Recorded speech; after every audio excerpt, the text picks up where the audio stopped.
Okay, let's listen to a little bit of this song.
It's a special Monday night from deep in the heart of Texas. Hopefully you guys caught that was from Pee Wee Herman's Big Adventure, which, by the way, the bike shop that he worked at, that's downtown Albuquerque. If you know, you know. Shockwave, what's up? You didn't make the intro, but I'm glad you're here. Tonight we're going to have just a real chill conversation with a couple of awesome guys. Some true torchbearers of G.I. Joe. 1/6 scale and 1/18 scale. Very knowledgeable dudes, awesome guys. We're going to hang out. We're going to have a chit chat about what's going on with DFW G.I. Joe Show 2026. Russell, what's up? Good to see you. Crystal Clear, how you doing? Bear 11 Charlie, my favorite mortarman in the whole wide world. What's up? And just Jeff is here. Jeffy, I did text you about spreading managed democracy later. Before I bring these two gentlemen in, and then we're going to get right to it, I gotta share this. Milt Connors sent me a photo, if you were here for last night's stream, which you should have been. You know what I'm saying? You should have been, because we broke down some Sergeant Savage. Eddie, what's up, my brother? Menjoza, good to see you. Everybody's popping in. That's what I like to see. I got to share this picture. Look at this. Check out this awesome. So Milt Connors made this for me. And that's me. That's me on General Blitz's body. Even comes with the navigational pack, right? We talked about that. Yeah, and this is Absolute Savage and the Jungle Wookiees. Chad Hole Prime. Yeah. It's freaking awesome. It's so cool when Milk Connor sends me rad shit like this. So, Milk, this is for you. Sorry to everybody else.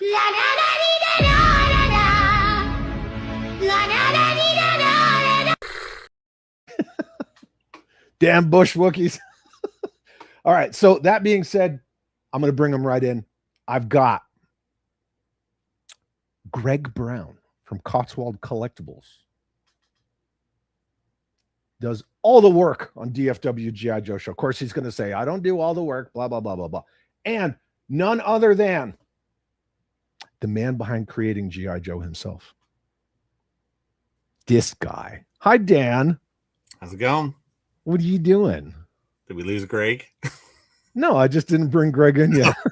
I just said this. We announced him first. And so popped it up. No, you want me to bring Greg in? You want me to do that right now? Yeah, we'll bring him in later.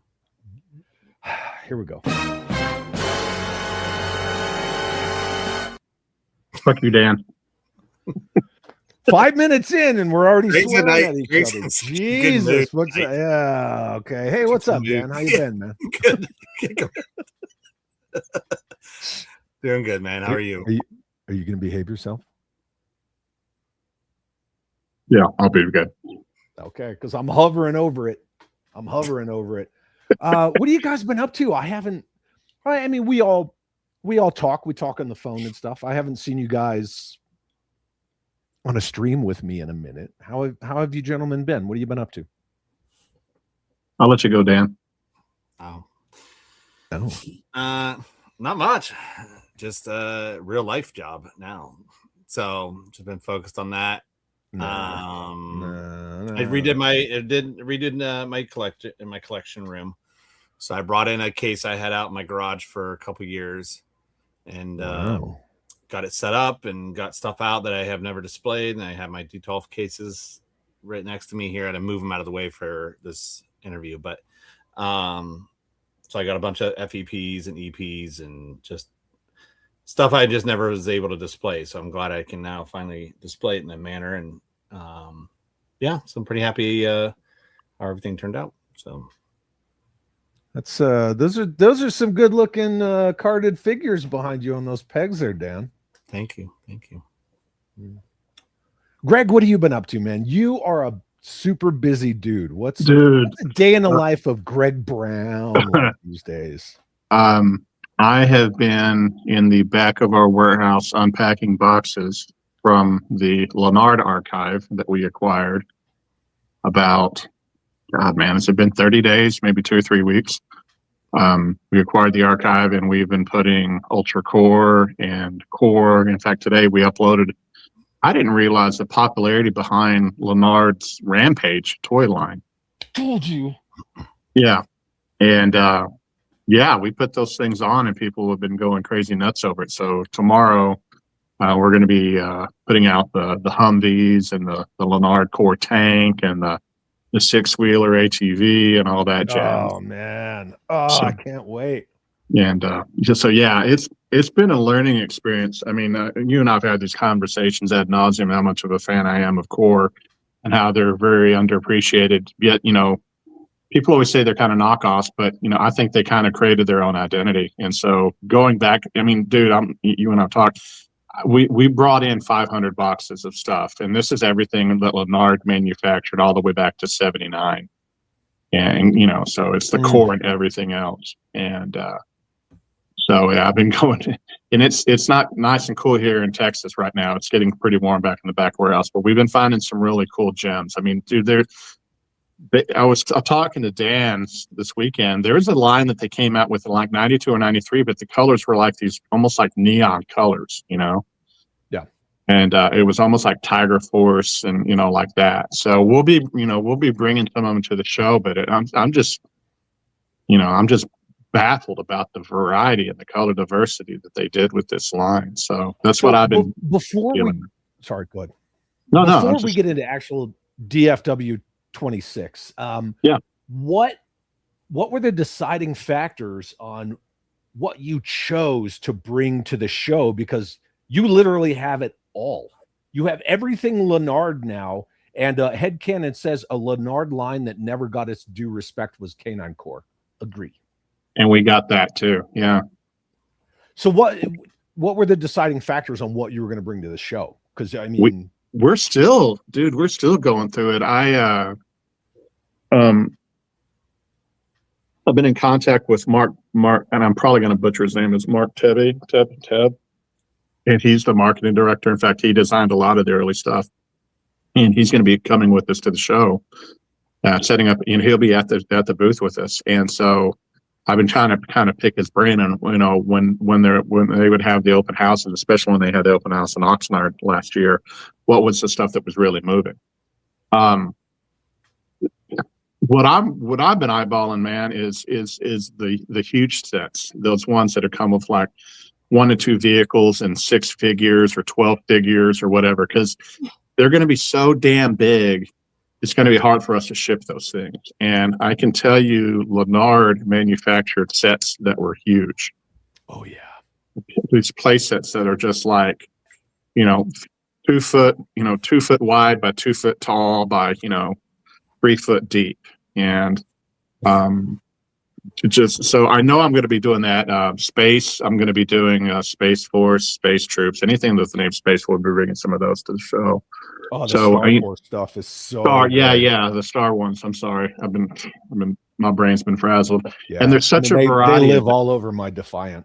Yeah. Oh yeah. And it's like I think you saw it and Dan saw it and some of my friends saw it. They had their own launch shuttle complex. I didn't know they even had their own launch shuttle complex.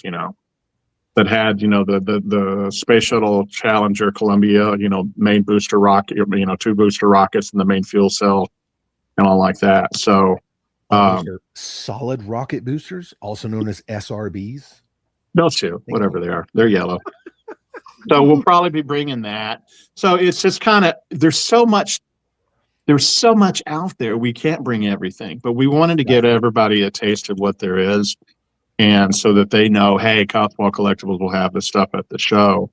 And then have the stuff on the website too. So, because we have, dude, it's going to take us a year to go through all this inventory. And you can, man, I've seen stuff that was like metallic painted figures that were like in red and blue. And then they had Mighty Morphin Power Rangers stuff that was, Galactic Fighter, whatever. And then they had some stuff that looked like kind of like aquatic alien. I mean, dude, it's just wacky, the stuff that they came up with. So, well, I got to say, just the pictures alone that you've sent me are, they're mind-boggling. It's mind-boggling. Yeah, it's crazy. Every time I open up a box, I'm like, there's more, So I want to bring the ones that are kind of like the standard ones, the old guard ones. But I want to bring these ones in the different color variations where the Jeeps are kind of like gray with like yellow camouflage patterns. I think that's kind of a weird thing. So whatever we can stuff in the truck, brother, we're going to stuff that truck full. So hell yeah, that's awesome. World Made of Cardboard. Looking forward to seeing you there as well. I did star a couple of things. Greg, you can choose to answer these however you want. You and I have already talked about it. Carlos Salinas says, can't wait for DFW show. Been saving money since last year's show, which is awesome, Carlos. And then that's for you, Greg. I can't see it, brother. I'm blind as a bat. What's it say? Any Lanard space shuttles / vehicles. Yeah, I wasn't going to answer that. That's dude. I mean, it's like we have the space shuttles, we have those white ATVs, dude. We even have. I was commenting about we have those space cowboy sets out the wazoo, with the white horses and everything, and then we even have the lunar modules. So yeah, the Apollo capsule. Yeah, and then we have the ones that look like the little lunar dune buggies. So. It's just our matter of picking out what we want to take to the show. But yeah, we've already cleared out probably 5 or 6 boxes. So anything that's going to have a space shuttle, it'll be at the show. Now, the shuttle complex, the actual complete shuttle complex. I know you only got so many of those. Yeah. And most of them are spoken for. Everybody's become my friend all of a sudden when those things popped up the radar. Hey, I was your friend before you even. I wasn't even putting you into that space because you've been very humble about everything about the stuff. But I don't know. I've come across, I think, too. Like I said, Lanard did such a variety. I've got probably 15 deluxe sets that I haven't even really gotten a chance to look at because they're just so honking big, Yeah. And they're so big we can't even put them in boxes. We're just gonna have to stack them up in the truck and bring them out there. And they're so big they come with carry handles, dude. Yeah. Oh yeah. Yeah. There's a couple specific things I'm looking for, and we'll. we'll talk about it. So yeah. Well, you know, I know a guy. I know a guy who knows the guy. I'll call this guy. And I'll have him text you. But no, if people, I mean, we wanted to bring a variety, but people really, if they're craving the star stuff and the space stuff, we've got it, man. I've like I said, I've been unloading these boxes probably for the past 2 weeks, and it's just like, I mean, dude, it's like I came across this one. It was like I came across one of them. It was a police cruiser car. I didn't even know Lanard did it was a blue and white police cruiser. Yeah, and then a fire truck. And then that was the fire engine, and then they had these ones that were like, the standard 6-wheeler and the lunar looking thing and jazz like that. But then they had this one that was like a medic truck, a green medic truck with it was basically like a Toyota with a cat, with a cat thing in the back, and they had it in tan, and.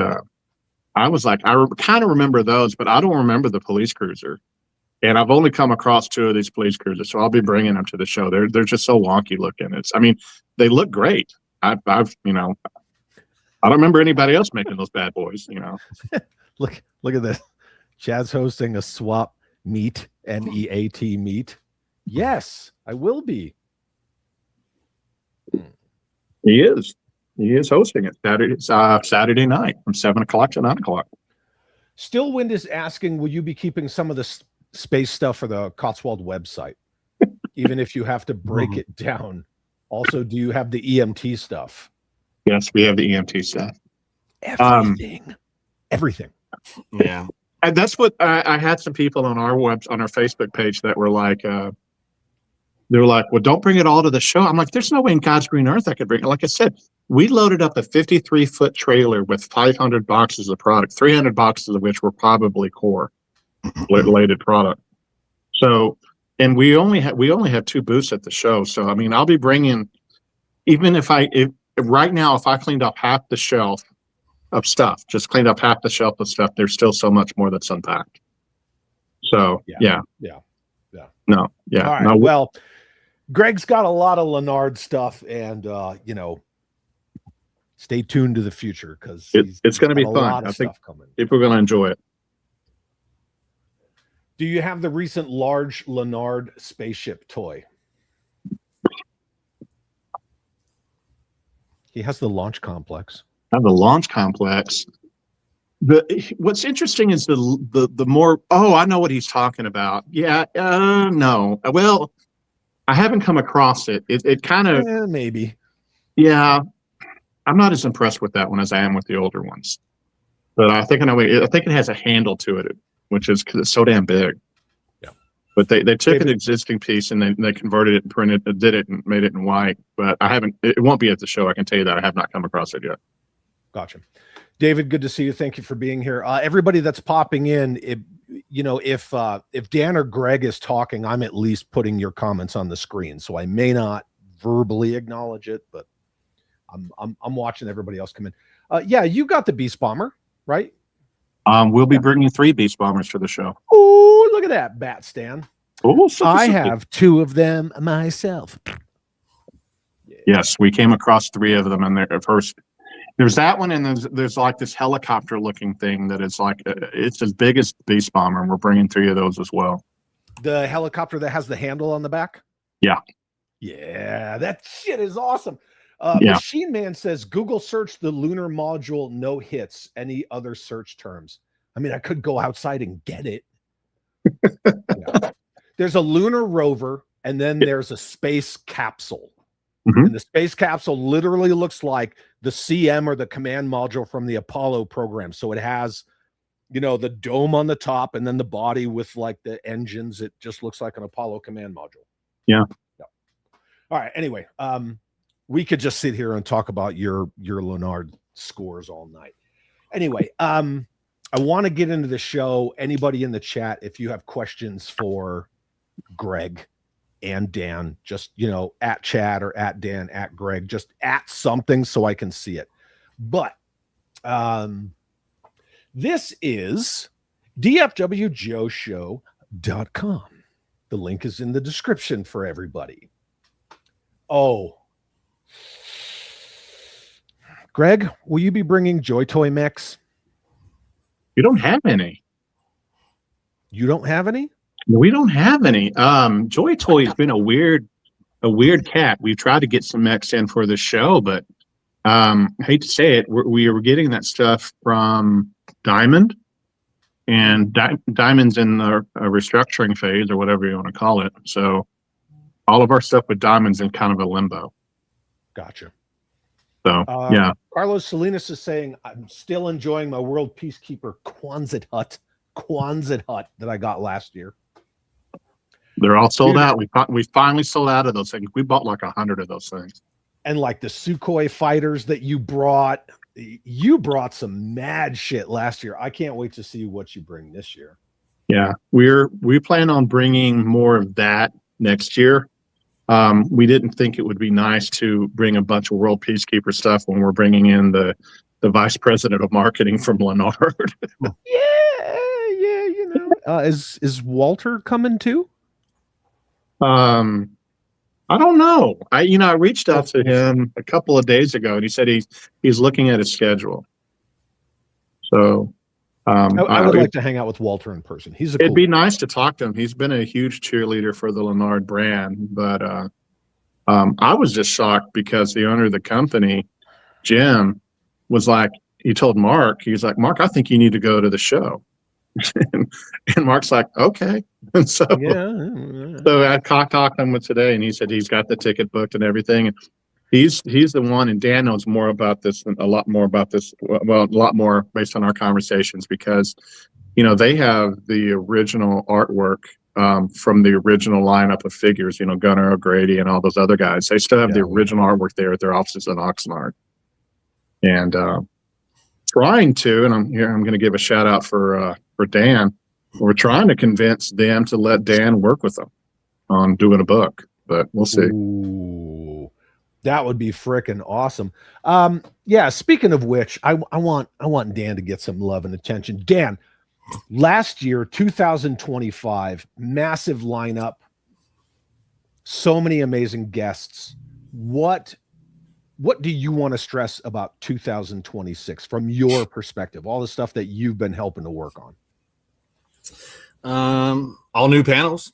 I mean, I think that's the biggest thing, and as I've shared multiple times, this show to me is about the experience, from my standpoint. That's kind of what I feel like my role is to bring some good panels, bring the guys in, the gals in, and produce something that people will maybe there's some stuff you've heard, but once you get these guys going, the memories come back really quick. And so somebody will trigger this. Oh yeah, I remember. Oh yeah. And so it's always a joy watching that. I mean, I do it, we just do it in the pre-work, but more of it will come out in the show as well. So all new panels this year. So that's something that Greg and I have talked about is, keeping it diverse every year, not just redoing it, let's just do this one again or that one again. And it's not easy sometimes. You have a little bit of a challenge because, it's one thing to do one panel at a show, but to do 4 separate panels, now we're hitting 12 panels in the last 3 years, right? Yep. So we have some ideas for next year. We have some different guest ideas for next year to mix it up a little bit. So we'll see what happens there. But we're excited. I think the panels are strong this year. I think we have some good panels to come. No, they're super strong. They're really good. Speaking of panels, I'm going to call you guys out. What's up with this 90s Joe panel? And how come nobody told me about it? I didn't know anything about it until people started fronting me out about it on Facebook. No, and people everything. started tagging me on your post like, is Chad bringing Neon at Night there? No, because I wasn't asked. Yeah, just Chad give me this. I didn't know Chad knew about it. Which panel is it? Shit. It's the Neon. It's the one that we're going to be doing, I think, at 11, where it's the spring-loaded 90s stuff. Because there's only one guy who does a 90s only Joe show on the freaking We YouTube. talk about the subgroup panel? Yeah. Oh, okay. Yeah. Because we're, Well, that we're was doing, it. That was it's- actually a later edition, by the way, because we had a different panel See you, Russell. slotted. We had a different panel slotted, but yeah, we had to put that together. You know, it's kind of one of the last minute changes we had back in late March, early April. So yeah, because we had it was Tiger Force and Python Patrol, and Night then Force.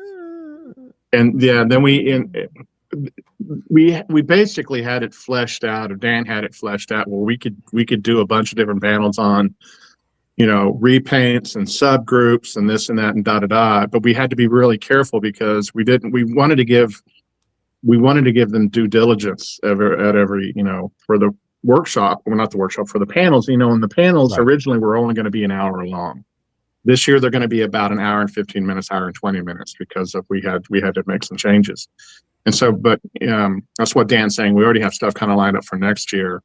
And, but yeah, because we have, oh my God, what did we talked about the Dreadnoughts. We talked about Iron Grenadiers, Battle Force 2000. Battle Force 2000 Iron Grenadiers. So we just kind of had to pick and choose and stuff like that. The original Build-A-Figure model. Yeah. Well, we decided a lot of those were more like factions than they were subgroups. Right. So something the marketing guys, you know, we all talked about, and the designers, like, you know, the sub teams were, you know, retooling and stuff like that, just different paint ops and stuff like that. So, Hey, yeah, I'm picking up what you guys are putting down. I spent 3 hours last night talking about all the stuff that was supposed to be 95 Battle Corps Rangers that got jammed in with Sergeant Savage. So, oh wow, I'm feeling that. Let's talk about show exclusives, if you guys are cool with that. Yeah. So let's see. There's a 1/6 scale, 12-inch for those of you that don't know, exclusive. 70s era Action Man style uniform set provided by Cotswold Collectibles. That's you, Greg. That would be me. Yep. That's a freaking awesome looking figure, man. That was Yeah, really he's good looking. I think we called him Urban Commando or something like that because we had them all in the grays, and then we found that camouflage pattern fabric for the pants that they're out really good. And it's based upon that standard late 1970s, which had a camouflage pair of pants and, you know, British woolly pulley sweater, and, you know, I think they had a scarf. I think they just had a scarf that they put, but we actually gave them a dickie, and then the submachine gun. So. And the artwork packaging for that is done by George Vega, who's been our de facto artist for the show for the past 3 years now. And so we're only doing 30 of those. So it's going to be come and get them. And I think we only priced them. I think we priced them at $60 or something. So speaking of George, sorry, go ahead. Go ahead. Speaking of George, is he doing another exclusive poster for this year? He's we showed some of it today. It's going to be Python Patrol Tiger Force, and it'll be half and half. So you'll see Tiger Force on one side, Python Patrol on the other one. But he is also working on a print for the show that will have Lady J and Flint on one side, and I keep going by their names, Zartan and Zorana on the other side. Because you have all those voice actors coming. Because we have all four of those voice actors coming to the show. And I said, dude, you got to do a print, and then all four of them can sign it, you know? That's freaking awesome. Yeah. Yeah. So very cool. George is phenomenal. He's a very valuable asset to the team. So, you know, and it doesn't hurt that he's just a super awesome guy. Yeah, he's very, very, very laid back guy. I mean, yeah, no, I've picked Dan and I were talking about how Dan had to take him to the airport one time because his Uber was being a butthead. And then I remember one time I was heading back to the hotel a couple of years ago, and I was like, George, what are you doing? He goes, well, I'm trying to wait for the van. I was like, just jump in the car with us. He was like, is it okay? I'm like, yeah. yeah. We're totally fine. Super humble guy. Oh, yeah, he's the best. Super creative and very talented. Yeah. Okay. So we showed the 1/6 scale or 12-inch exclusive, and the World Made of Cardboard's giving everybody the lesson. 1/6 scale equals 12 inches, 1/12 equals 6 inches. 1/18 scale is, you know, this scale that Mr. Klingensmith and I value over everything the Lord scale. Keep you and hold you. May the Lord scale bless you. Bless you. Bless you. Yeah. Anyway, speaking of which, let's talk about this. Our 1/18 scale exclusive set will be 80s era Action Man style figure. Yep. Lieutenant Zed. I fucking did backflips when I first saw this thing. Lieutenant Zed is awesome. Just makes me all warm and fuzzy like Captain Skip. Complete with weapons. Yep. These phenomenal figures were made exclusively for the show by Heavy Armor Toys. Will also come packaged on a clamshell card with artwork, also provided by George Vega. That artwork looks fantastic. Mm-hmm. Packaging provided by Action Media LLC. Mm-hmm. How did this come about with Heavy Armor Toys? You know, I've always been a fan of Josh's work, Josh Doldner, and he was supposed to have come to the show last year, but something happened and he had to cancel.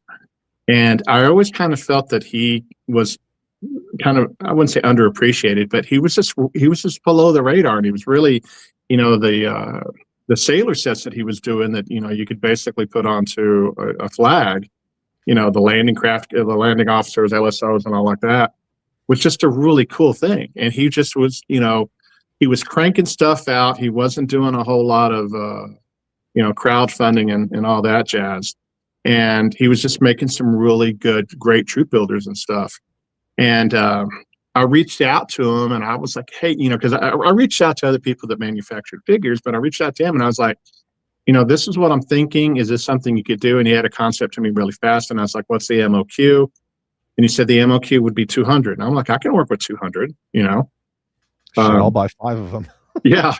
And so that's the reason why 100 of them will be on clamshells with the file card on the back and the, you know, the artwork. And then 100 of them will be polybagged for people that just want to buy them out of the back. Because that's how Josh makes it. He sells them in polybags to keep the cost down. And so the polybagged ones are 20, and I think the clamshelled ones are 30. So, and we're really excited. In fact, we're already talking about what we're already kind of bouncing off ideas what we want to do next year. So this is, we did a 1/18 scale set years ago with John Russell, but we you know, not to the I don't know how many we even did with John, and it was like a Texas Ranger, but nothing to the scope of this. So this is our kind of a real, I would say, a real aggressive set. I love it. I love the artwork that George did. He really captured the vibe of it. I always liked those first Action Man 3 3/4 sets. Those that were 5 POA that came out. I always thought they were really neat. They had their own kind of vibe going before they transitioned over just to using the Hasbro stuff. Yeah, and Action Man was 1/18 scale before Real American Hero came out. Yeah, because Yep. Yeah. 79. Yeah, they were doing the first ones were more like just kind of like redos of their Action Man 12-inch. Yeah, But when they started doing Z Force and, you know, and the other stuff, and their vehicles and their space guys just were phenomenal. I mean, Robo Skulls. I mean, Jesus, you know, those guys were, and that was kind of the reason we did this. The reason we're doing both of these is because it's the 60th anniversary of Action Man. Yep. So we wanted to make sure that we paid homage to that, and it worked out really good that we could do a classic Action Man uniform for 12-inch collectors, and we could do this, you know, Lieutenant Zed for the 1/18 scale folks, and, you know, and take a 5 POA figure and make them articulated like the other ones. So it was just the right place at the right time talking to Josh. So. Yeah, I got to say, you guys killed it with this one. I was super excited as a fan of, you know, Action Man, Action Force, all that stuff in 1/18 scale. As soon as I saw this figure, I was over the moon. Hey, can I drop something for 2027 real quick? Sure. I'm just going to say it, Greg. Are you cool? Because you yeah, and I were talking about. So, ladies and gentlemen, Matt LaCroix from LaCroix's Toys is coming. Oh, yeah. DFW 2027. He's jumping ship from Joe Fest. And Matt and I are already talking about a LaCroix's Toys exclusive for DFW next year. You know. Just saying. That was, yeah, it was kind of, I was really dumbfounded when he and I established comic. I tried to get him in, man. I tried to get him in for this year. I was going to try to move mountains for him, and Yeah, I said, I can't get you a booth, but I can get you somewhere. And he's like, man, my wife won't let me go to 2 shows so close back to back. He said, but definitely keep me in for 2027. I'm like, hell's yeah, dude. Hell's yeah. Well, and LaCroix and I had been talking about that for a little while. Bobby Vance as well, because they're kind of peanut butter and jelly. Right, And, right. We were all talking about it, and Matt's like, I've already got a Joe Fest exclusive. I'm already locked in. I can't just pop smoke. And who would want him to, right? Because that's like his professional credibility. Yeah. At that point. But he was like, I really want to go. I really want to get involved with DFW. And I was like, well, cool. Let's just make it happen. So yeah, I'm super everybody excited. Heard it here first. Yeah. Dun, dun, dun. Yeah, but he and I were talking this past weekend, and he was like, "Oh man, I'm so excited for DFW," and I'm just going to leave it at that. But yeah, the invitation is still there. Oh yeah. Okay, so this is the 118 scale exclusive, and again, better shots of him. So freaking awesome with the M16A2. Mm-hmm. Yeah, with the 10-round magazine, baby. Cool. Let's look at guests and vendors. Dan, I have a starred question for you, my dude. Shoot. And it is from our friend Just Jeff, who will be accompanying me, Yes. vice versa. Dan, what groovy stuff are you bringing to sign for all of us nerds? I'm not bringing anything, so I'm not even set up. I'll be just kind of roaming around, helping the guys, helping the guests out, doing that type of stuff, and then the panels. So, expand on that real quick. Bring me something, I'll sign it. Sure. But you can't bring your books anymore, right? No, I'm past my sell-off period. So okay, so I think a lot of people don't understand that. So you can't set up a booth, you can't sell your awesome 15-volume series anymore. Yep. So sell-off period ended, I think, last September. I did sell off the inventory, but I don't have it, as far as, I can't do stuff with it, I don't think. So it's all, under their umbrella. So, but who knows down the road? Like I said, I pitched another book idea, didn't show much interest at the moment, which that doesn't, never say never. So well, they got to squeeze customers for that move to Boston. Oh, maybe. But yeah, maybe so my ass. The spoiler's $110, Dan. Come on, man. So I have some different. We don't lie around here, man. Come on. Some ideas, yeah. So yeah, I'm excited to come and just enjoy the show in that aspect and not have to sit behind a table and stuff like that. So it'll be fun because I rarely sometimes even walk around, but. Who knows? Maybe in the future. I may bring something. I don't have a table or anything, but I've considered. Who knows? Bringing a binder of stuff. Ignore my dog in the background if you hear it. It's annoying. Oh, that's okay. But, the murder missile here. She'll get nuts in a minute, okay. So it'll be fun. But that's my annoying dog. But yeah, I don't know. We'll see. We'll see if I bring anything just as a show and tell. Sometimes I used to do that to Joe Con. I bring a binder, I bring a binder of art, or I bring a binder of paperwork. Just see, again, I don't have a table set up, but I'm sure Greg can quickly here, just put a table here. But it'd be more like, I think something at night is when I used to show that stuff. It wasn't really during the shows. It was more. Don't do it during my swap or I'll kick you out. It was going to be during that time, actually. He'll be holding court at your swap meet. It'll be to get entrance into it, they have to check out and check out the binders, and then you can hand out the raffle tickets. Yeah. Okay. No, I'm not putting you to work. Carlos Salinas is asking you, Mr. Klingon Smith Jr., any classified book in the works? Nobody's reached out to me about that. So I did mention a while back an idea around classified to someone over there, but I do have some connections over there still. So never say never again. I have a couple different book ideas, not only with Hasbro, but Greg had said with Lanard be exciting. I think it'd be awesome to do Lanard because it's some of the stuff I've seen. But classified, even something for some other brands would be fun to do. GoBots. GoBots. But I mean, I have I have some stuff on mask. Yeah, I thought about maybe reaching out to loyal subjects, see if there's some interest there, or what other toy lines, cop stuff.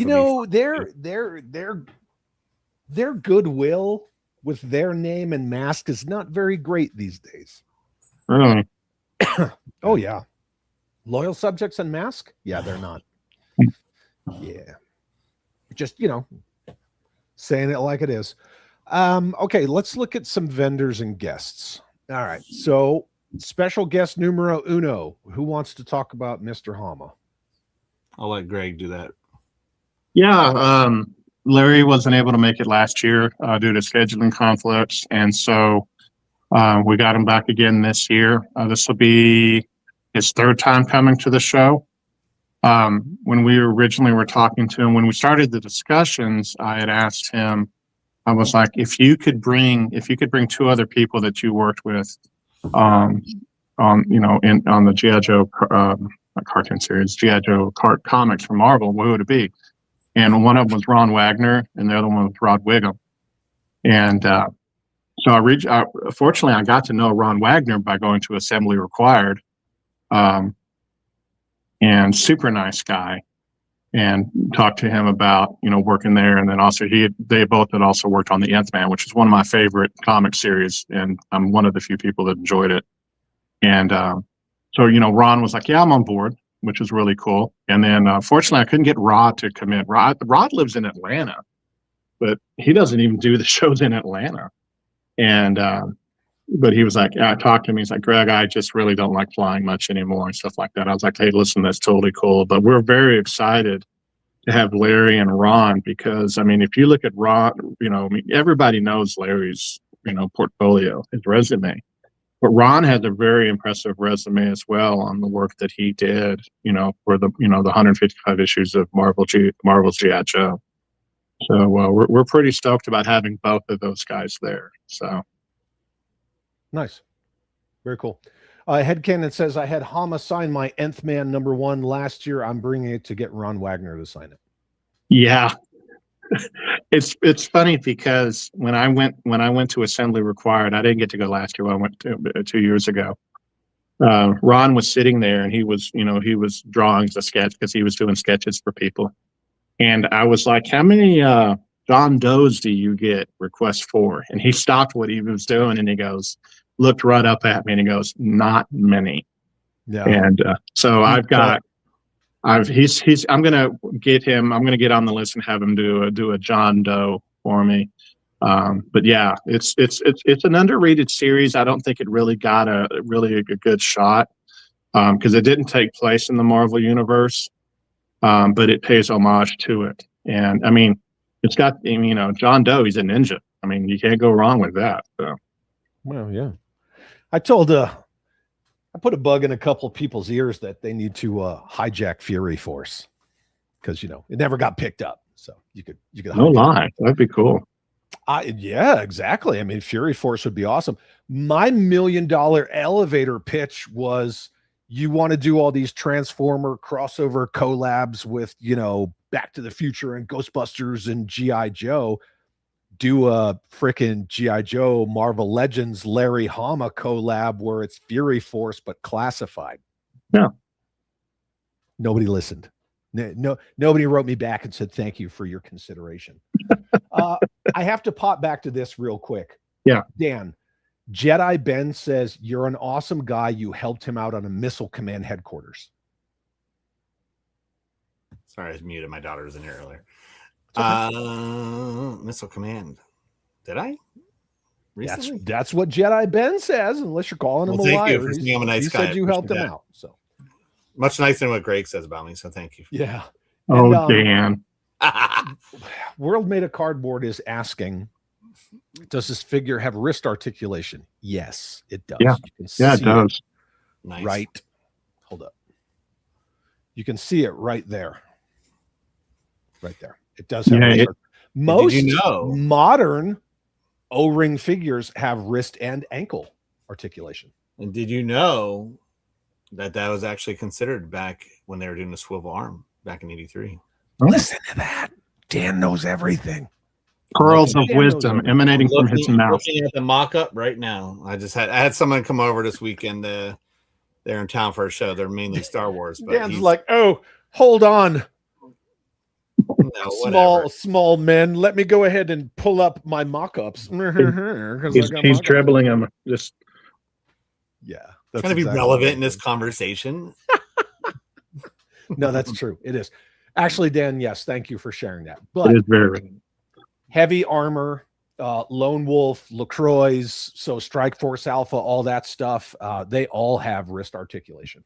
Yep. And a lot of them have pop and swap heads, hands, things like that. Which is super cool.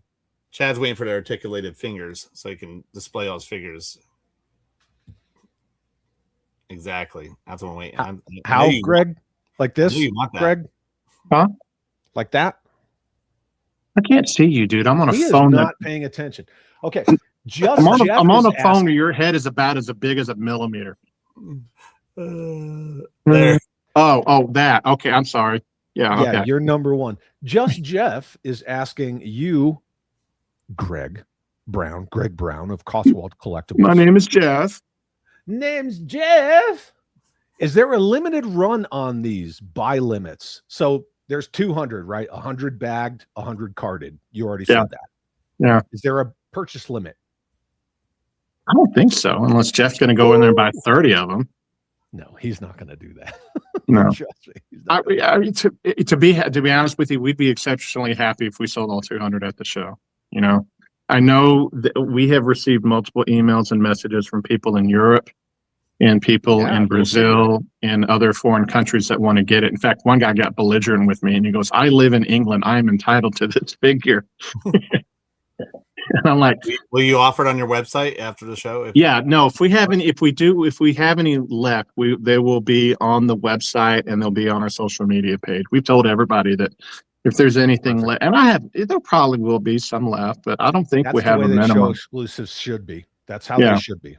Well, it's, you go to the show to get the stuff, and those people who show up get the right to buy it. That's why it's an exclusive. So, well, and speaking of a vendor who's going to be there, who is a really awesome guy, and you work really well with him, Bobby Valla always does that with his show exclusives. He has an exclusive for your con this year, which is his figure Malice that he already showed. Malice. I was trying to remember if it was Malice or Militia. That'll be available after. Yeah. 100%. And that's the way to do it. That's the way to do it. It's the part of the perk, and that's the one thing that we do try to encourage, because our club is pretty small, and like I said, we did the 30 uniform set, which is our standard, but we really want to encourage the vendors that are showing up to the show to come out with their stuff, and Bobby has been his practice that every year that he's come, and it's been phenomenal. But we have other guys. I have a friend of mine, Robert DeCastro, who I've known since the '90s. A genius guy. He can sew an outfit phenomenally. But he's bringing 3 exclusives to the show. Nice. And then I got another buddy of mine. He does rooted hair on his. He's doing this Fu Manchu looking guy with like the Fu Manchu kind of beard, and he's bringing some stuff. It's racist. So I'll have to send you the picture. The guy's pretty badass looking. No, that's awesome. But that's the thing about it is, we used to kind of grumble about it, and I'm friends with Brian Savage. But Brian was there to make money, and he put a lot of stuff out there before vendors could even get their booths open. He had rad stuff. He had rad stuff. He had extremely rad stuff, but we started competing a little bit more with the vendors. And we're not in that business. And we're in a different business model. We're in a business model where, like Dan said, we want to provide an experience for people. That's the reason why the show is smaller. It's more personable. And we want to fill it with quality, not quantity. Yeah. And that's the reason why, we were trying to be very, very selective on the people that were coming. And I think dude, Craft and Conquer, man. I don't know if you've seen their stuff up in person. David Merrick, I saw his stuff at Assembly. I have several of his items. Yeah. Do you have some of them? Good. Oh yeah. And I saw stuff at Assembly Required, which, by the way, they're going to be at the show too. And I fell in love with it. And he's been doing these mechs, and then he did this one vehicle. I keep commenting that I'm going to be broke when the show's over, but I'm going to have a ton of his stuff. And it's just these people that are just so freaking talented, man. Craft and Conquer does amazing stuff. Yeah, he did like the Iron Grenadier style vehicle, and then he did like the Field Recovery, where it's like a big truck and it's got a crane and you can fit a vamp in the back. That's the first piece that I got from him, and I made a video about it. I freaking love his work. I was so excited to see he's coming. Jake, what's up? Good to see you. Question. Yeah. And I'm pretty sure we already know the answer. Carlos is asking, will the 1/18 scale exclusive be at the Cotswold booth? No, it will not. It will be at the DFW G.I. Joe Collectors Club booth, because the t-shirt booth. The t-shirt booth, right when you go through admissions, they're going to be probably the first booth that you're going to see, and it'll be at their place because cool. Cotswold Collectibles is super heavily involved, but it is still a show that is put on by the DFW G.I. Joe Collectors Club. Right, right. Which you're part of. Yeah. I am a member of that club. World Made of Cardboard is asking, is it all right for me to show my paper craft figures, not sell anything, just show off? Yeah. Yeah. I mean, bring them to the swap, dude. Bring them to the swap meet. Set up a big old spot on the bar. Yeah, we had a guy Sell him at the swap. there was a guy that was wanting to bring a bunch of stuff to the show and try to sell stuff at the show. And we've had people we've had people show up with literally like a 4-wheel cart with stuff. And we've had to kind of tell them, you need to take that outside, because the fact of the matter is we have vendors who have paid for their spots at the show. Yeah. Oh yeah. And it's kind of it's not fair to have somebody come in. We had one guy that he was showing up with 1/6 scale tent samples that he got from like Target, and he was hitting people on the head with them because they were on this foam board core top. And but that's why we tell people, go to the swap meet. It's a 2-hour swap meet on Saturday night from 7 to 9. It's a great thing. Due to the room-to-room trading, that was one of the greatest things that I love the room-to-room trading. Thursday night, Friday night, Saturday night. If you have some small things you want to walk around with it, yeah. But I have no idea what scale his stuff is, but I think his stuff would be great at the swap meet. To be honest with you. Oh, 100%. Yeah, World Made of Cardboard, bring it to the swap, dude. Yeah, bring it to the swap meet. Michael is asking how much for the exclusive. $30 for the 1/18 scale figure on a fall card with the what do you call it, the clamshell, yeah. And then they're $20 if you buy them just in poly bag. There you go. So, 20 bag, 30 carded. You got it. And then my good man Mo says hello there. No. All right, so let's move on from Mr. Hama. I'm gonna wear my 0% liberal shirt one day, just so you can give me that look. You'll be in Texas. You'll blend right in. Oh man, Masterson 42, what is up, dude? It's good to see you. Channel member for 24 months. Uses his Chad Chat trademark, This Face 2024, and says, is this Bizarro Chad? No, it's not. It's my beard. I love you. I missed you so much. And then Michael says, thank you. Thank you, Masterson. It's good to see you, dude. All right. We're going to move on from Mr. Hama. Frank, one of the most awesome dudes. Dan, talk about Frank for a second. Frank's, like you said, he's awesome. He's very genuine, good person, good human, always looking for, the best interest of everybody. So, such a big heart, Frank has. So he's, we're excited to bring him back. He's local to that area somewhat. So, and he always brings, I know he's brought some stuff last year with like different students and stuff like that, I think. Yeah. So, wasn't last year his first year? No, 2 years ago. 2 years ago was his first year. So he's been there every year, but 2 years ago, but that was his first like GI Joe con experience, wasn't it? No, he came to.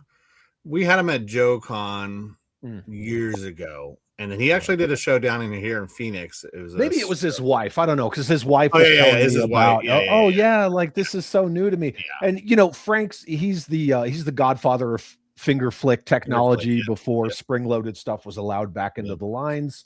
And he was also kind of the master of the vehicle that split into several vehicles. Yeah, he did a lot of those. And people still give this dude shit over the Mean Dog, which is, it blows my mind because I love that vehicle. I love the Mean Dog. Yeah. Mean Dogs. I mean, the artwork for the Mean Dog is awesome. I mean, the presentation art, the camo that they were going to do. But Frank's wife does her first show, so I think it really, allowed her to see, hopefully him in a different light as far as the recognition that he deserves as far as what he's worked on with the brand. Didn't one of you break a toy last year that he had designed and he fixed it? Oh no. Okay. So that was the first show he did. And I had loaned him because he didn't, right? It was the Retaliator. And so I'd loaned him my Retaliator and I loaned him my Mean Dog, and he had it on display. And he comes to me on Saturday and he's holding it like it had just died. And he was like, "Greg, I am so sorry." I'm like, "Well, what happened, Frank?" And he goes, "I broke your Retaliator. I'm really sorry about that." And I was like, "Sweet." And he goes, why are you happy? I'm like, "The guy who designed my Retaliator broke my Retaliator." Yeah. And so then the next day he brought his original plans from the Retaliator and rebuilt it and improved upon the design. And he was like, "Hey, I fixed your Retaliator." I'm like, "This is so meta. The guy who destroyed my Retaliator the one day has rebuilt it back to life the next day." I'll tell you what, last year when Brian from Duarte Studios and I sat down with Frank Coronius, Kirk, a couple other guys, as many of them as we could get. And Frank slowly but surely started remembering more and more about the Cobra Island playset and just like how he got so excited about it. And we're still working on that playset, but it's going to take a little longer. It's a big project, but Frank did a drop test at Joe Con once because he's talking about how the parts were supposed to break apart and all this stuff. I'm like, I don't know if you should do that on a 30-year-old toy, man. Yeah, don't do that. No, don't do that. Drop test on that. It doesn't like it. But yeah, I mean, the Hammer, the Razorback, he had a hand in the Defiant, they all had a hand in the Defiant, but Dave Kunitz. And one of the things that I have to stress about all of these guests, not only are they they're the OGs, but they're also still so passionate about this stuff. You could talk to them about one figure or one vehicle for an hour straight. Yeah. J-Mac, what's up, brother? Dave Kunitz, Dan, talk about. I'm going to say they're all awesome, just so you know. So I'll start. Oh, yeah, they are. They absolutely are. Dave's a wealth of knowledge. He's going to be doing a fun panel. It's him, Greg, and Kurt on, what essentially makes a successful boys toy line. So he really pulled out of his experiences. Dave's worked for different toy companies, so he really kind of put something together that I just helped do the graphics and stuff and pulled it together in that sense, tightened up. But I'm looking forward to seeing people in that panel.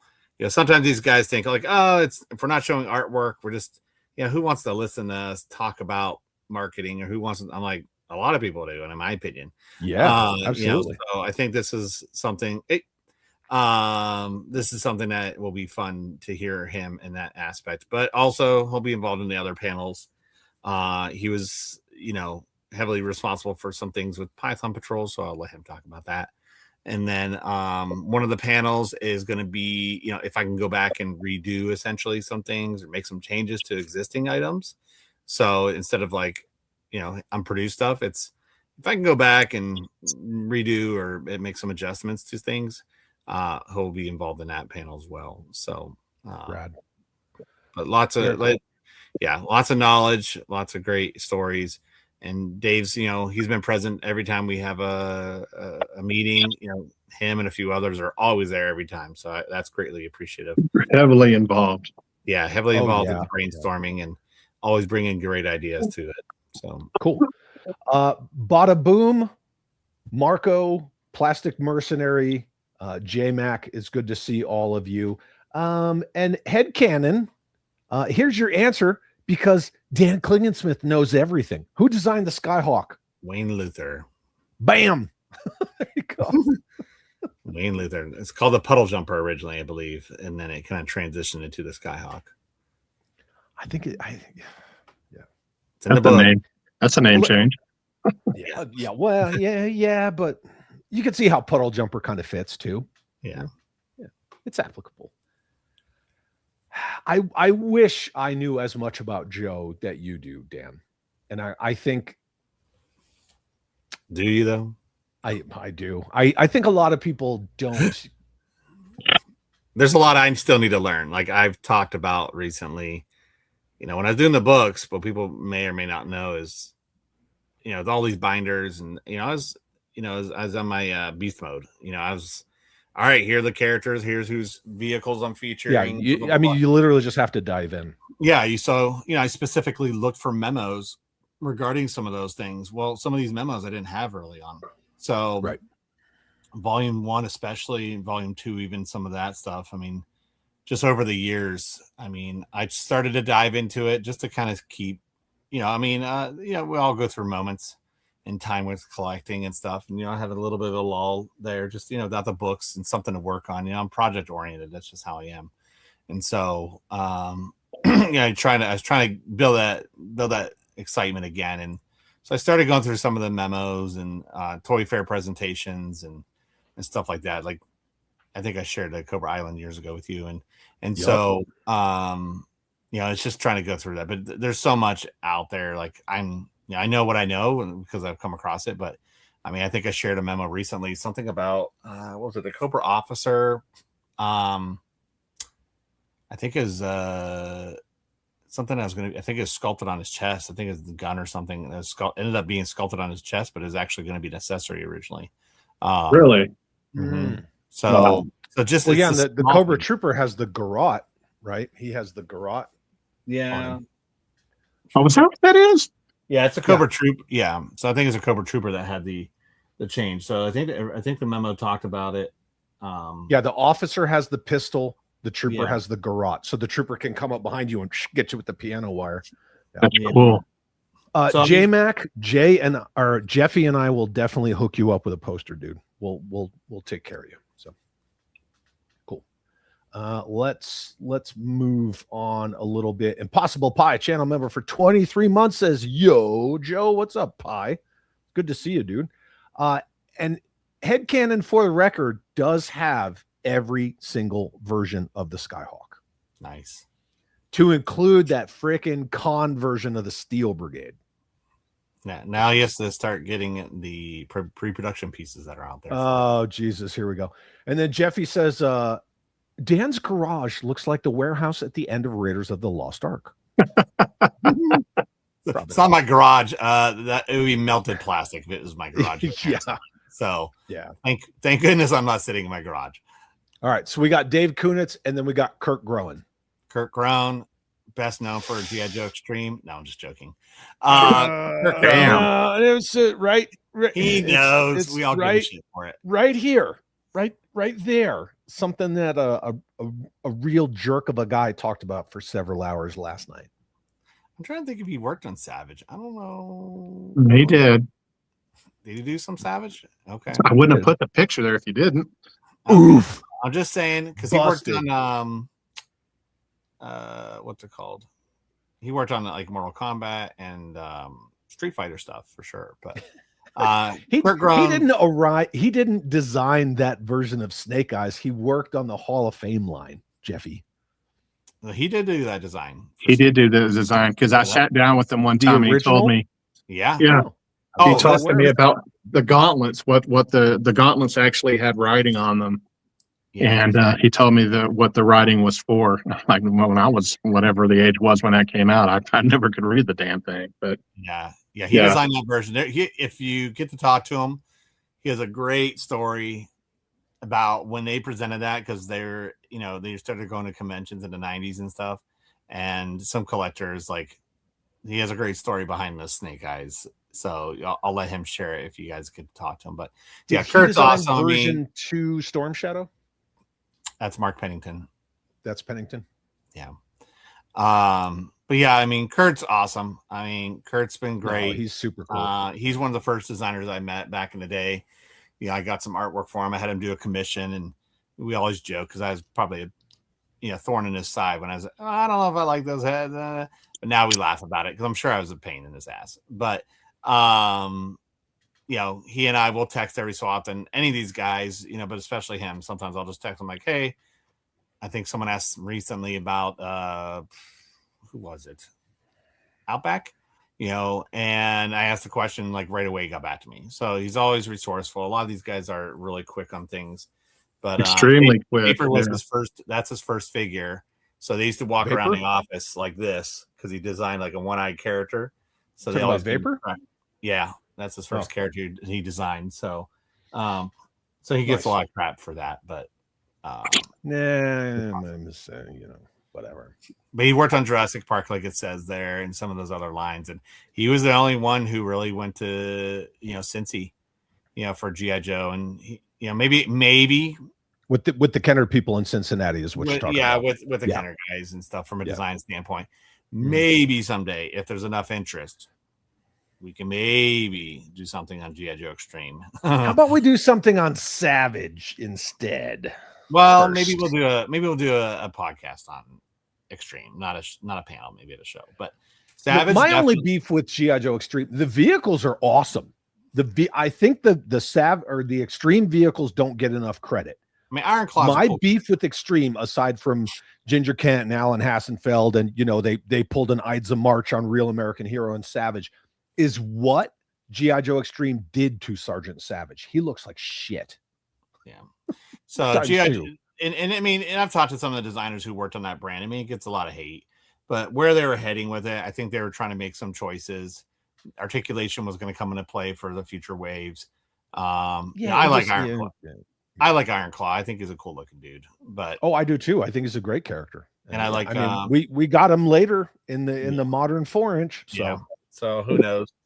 But and then Greg Bernston. Are you moving on to him? Yeah. So Greg is the creator of the flag. So Suka and I talked with Greg Bernston for probably an hour of the meet and greet about the march. Yeah. Yeah. And so we're going to make that work. A lot of these vehicles, guys, I mean, they have so much knowledge. And Greg was, the head of the designers at the time. I mean, not in the beginning, but as time went on, he became kind of the head of the R&D sector as far as design element, because there's R&D kind of encompass other areas. But again, wealth of knowledge. Greg and Dave are big guys who like to work with their hands. They love doing that model, the kit bashing. Whereas some of them, were more. A lot of them were like that, but some were just, they liked the designing as well. The vehicle, and Frank was a real world military designer. Yeah. So Frank's kind of a mix. I think he enjoyed the designing of it, and then also, building the hand models until they had to eventually get it off to the 3D Mech Tech group, which eventually took over. I know that was something he a little bit bummed about, but I mean, as with any organization, change is going to happen. So, but yeah, Greg's a great person to talk to. So much wealth of knowledge. I mean, I love some of his memos that I've come across. Just you could just tell, to try to create the excitement around the next year's line or whatever. Like he'll have some little blurb, like, hey, Joe's, or hey this, and and he'll just kind of throw it out there to the team. So that's awesome. Great guy as well. Junkie and Crafts and Builds, good to see you. Thank you for being here. Charles Pickle Bowen, thank you for being here as well. Glad you didn't miss it either. Dan, this is for you from JMac. Even though I can only see part of that collection hanging on your wall behind you, that is crazy. Yeah, thank you. Yes, it's so it's funny enough, the guy that was here this weekend, he comes in where we're looking around, he's looking around, and he's like, so do you have your where do you store your vehicles? Like, you said you have vehicles too, because you have every vehicle and figure. And I said, yeah. I said, just turn around, they're right there. And like he was like looking at other stuff. He was just, it's almost like it's just wallpaper apparently, in his brain when he walked by it. But yeah, behind me's figures. That side are vehicles, and then prototypes and stuff over here. Closet, which has the bigger vehicles like the Flag, the Defiant, Terradrome, and my 93, 94 stuff. Unfortunately, I don't have I like the soft acrylic cases that, Hasbro put out years ago that I used to hang all this stuff up. They just didn't make bigger ones for the longer. Didn't I buy like 5 boxes worth of star cases off of you? Yeah, because I had all my 25th anniversary stuff in them, and I sold a bunch of that. So I still have some of those. They're good. They're good cases. They display well. Yeah, and they're thinner than star cases, so you can fit a lot more on a peg behind it. But yeah, so that's. Then this is a lot of my portfolio stuff, which kind of took over my toy shelf. I would eventually, when I was redoing my Joe room recently, I thought about moving it. I thought I had it all planned out, but the shelf I had, it just wouldn't fit in the space I had in that closet, because I wanted to bring out the Defiant. And I wanted to bring out the Flag and put them on the shelf behind me over here. So, but just didn't work out for the time being. So we'll see with the big picture down the road what happens. But Still win. Thanks for being here, brother. I appreciate you. I'm sure you both can attest, and before we move on, and anytime you get somebody that comes into your house to do work and they're like, what is oh, you got that toy, and people, those unfortunately, like, I don't show. It's in a room nobody gets access to. So, well, when we were still on base, and I had converted that 2.5 car garage into my Joe room and everything, and I had to have somebody come in and take a look at my furnace. Oh. And he came in and he was like, "What the fuck?" And I was like, "Yup." And he's like, "Dude, is this everything?" And I'm like, "It's most of everything. Yeah, it's a lot of stuff." Yeah, and he's like, Can I touch your aircraft carrier? I was like, "Yeah, man, go ahead." Yeah, I've had like one, I think, service person that had to come in here for something, and then we had some renovations here, and the guy was like, we were talking about stuff, and because they see the book stuff, so they start asking questions. So I was like, "Yeah, come on in here." But primarily, it's been ironically enough, Frank was the first person. He was actually in town for that show, and he's the first person to ever see my collection, really, like outside of my outside of friends and family and stuff. But that's awesome. So that was kind of cool to have a designer in here. Be the first one, but cool. Chad, this guy Chad, always he'll come to Phoenix, but he never stops by. I don't know what his problem is, but I didn't know, but I had to leave a day early, because the thing. No, I know. Yeah, I showed you the picture. Remember? Another time. Absolutely. J-Mac, yes. Another man asked if he could touch my aircraft carrier. What else did he touch is the main question. So nothing. Get out of my damn toy room. Raymond Sheffield is asking, Dan, is it a legal thing as to why you can't sell your book past a certain period? If you want to give him like a 30-second answer. It's part of the contract. So the contract was 30 pages long. So with sell-off period. With most books, there's a sell-off period. And they're gracious. So a couple of things that they allowed me to do is, a lot of the contractual work was done during COVID, so there's a lot of delays. So 14, 15, they were kind enough to let me do an extension.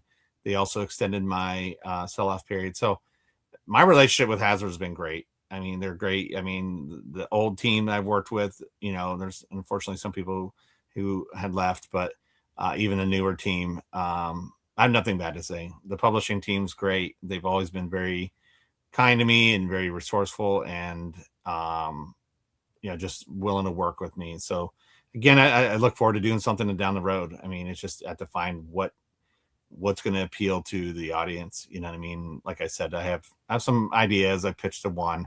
It doesn't mean, they even said like, doesn't mean never, but we'll see. Maybe we have to kind of toy with the idea a little bit more. So Jeffy, thank you for posting the link to Cotswold Collectibles. Carlos says the guy at Chiba Hut acknowledged my G.I. Joe wallet today. Dude, that's awesome. I had a guy at Sprouts the other day. I was wearing my a black hat with my Cobra morale patch, and he was like, "Dude, that GI Joe hat's pretty cool." Well, I saw somebody at Target. He had GI Dad on his shirt like about a month ago, and so I saw him. And we were shopping with my wife, and I'm like, "Hey, I'm gonna go check out the toy section, so I'll be back." And so I was down there, and I turned the corner. There he is. I'm like, "All right, well, I don't want to be a jerk and not say anything." Like, oh, GI Joe fan? He's like, "No, actually, I'm a Transformer fan." I'm like, "Oh, okay. Well, what teaches out?" Irony. Yeah, I was like, "Why are you wearing a GI Dad shirt then?" But that's okay. No judgment. Transformers are cool too, so I can't. Jeffy and I game Helldivers with this dude, and his gamer tag is Destro something something. Oh. And I'm like, "Destro, huh? You like GI Joe?" And he's like, "Man, I used to love GI Joe." And Jeffy's like, "Let me tell you all about Chad then." Yeah, exactly. Yeah, yeah. World Made of Cardboard. Thanks for being here, brother. It's always fun to meet new people who, kind of learn about what you do and stuff like that. So, there's some things, like I said, there's some changes at work that I mentioned to somebody like, "Oh, really?" I'm like, "Yeah, like that's how it is."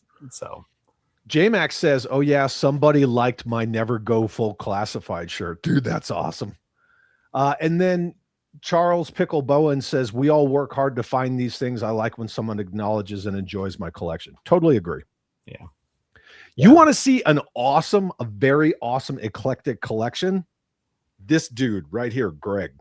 Greg's got some wild shit, like some rare stuff. When I walked into Greg's house, I was like, "Dude, I can't believe you have all that." It's like, Greg's got some crazy shit. All right, let's talk about Bill Young for a second. Greg, you want to talk on Bill Young? Well, unfortunately, I would, but late last week, Bill had to cancel, so he won't be.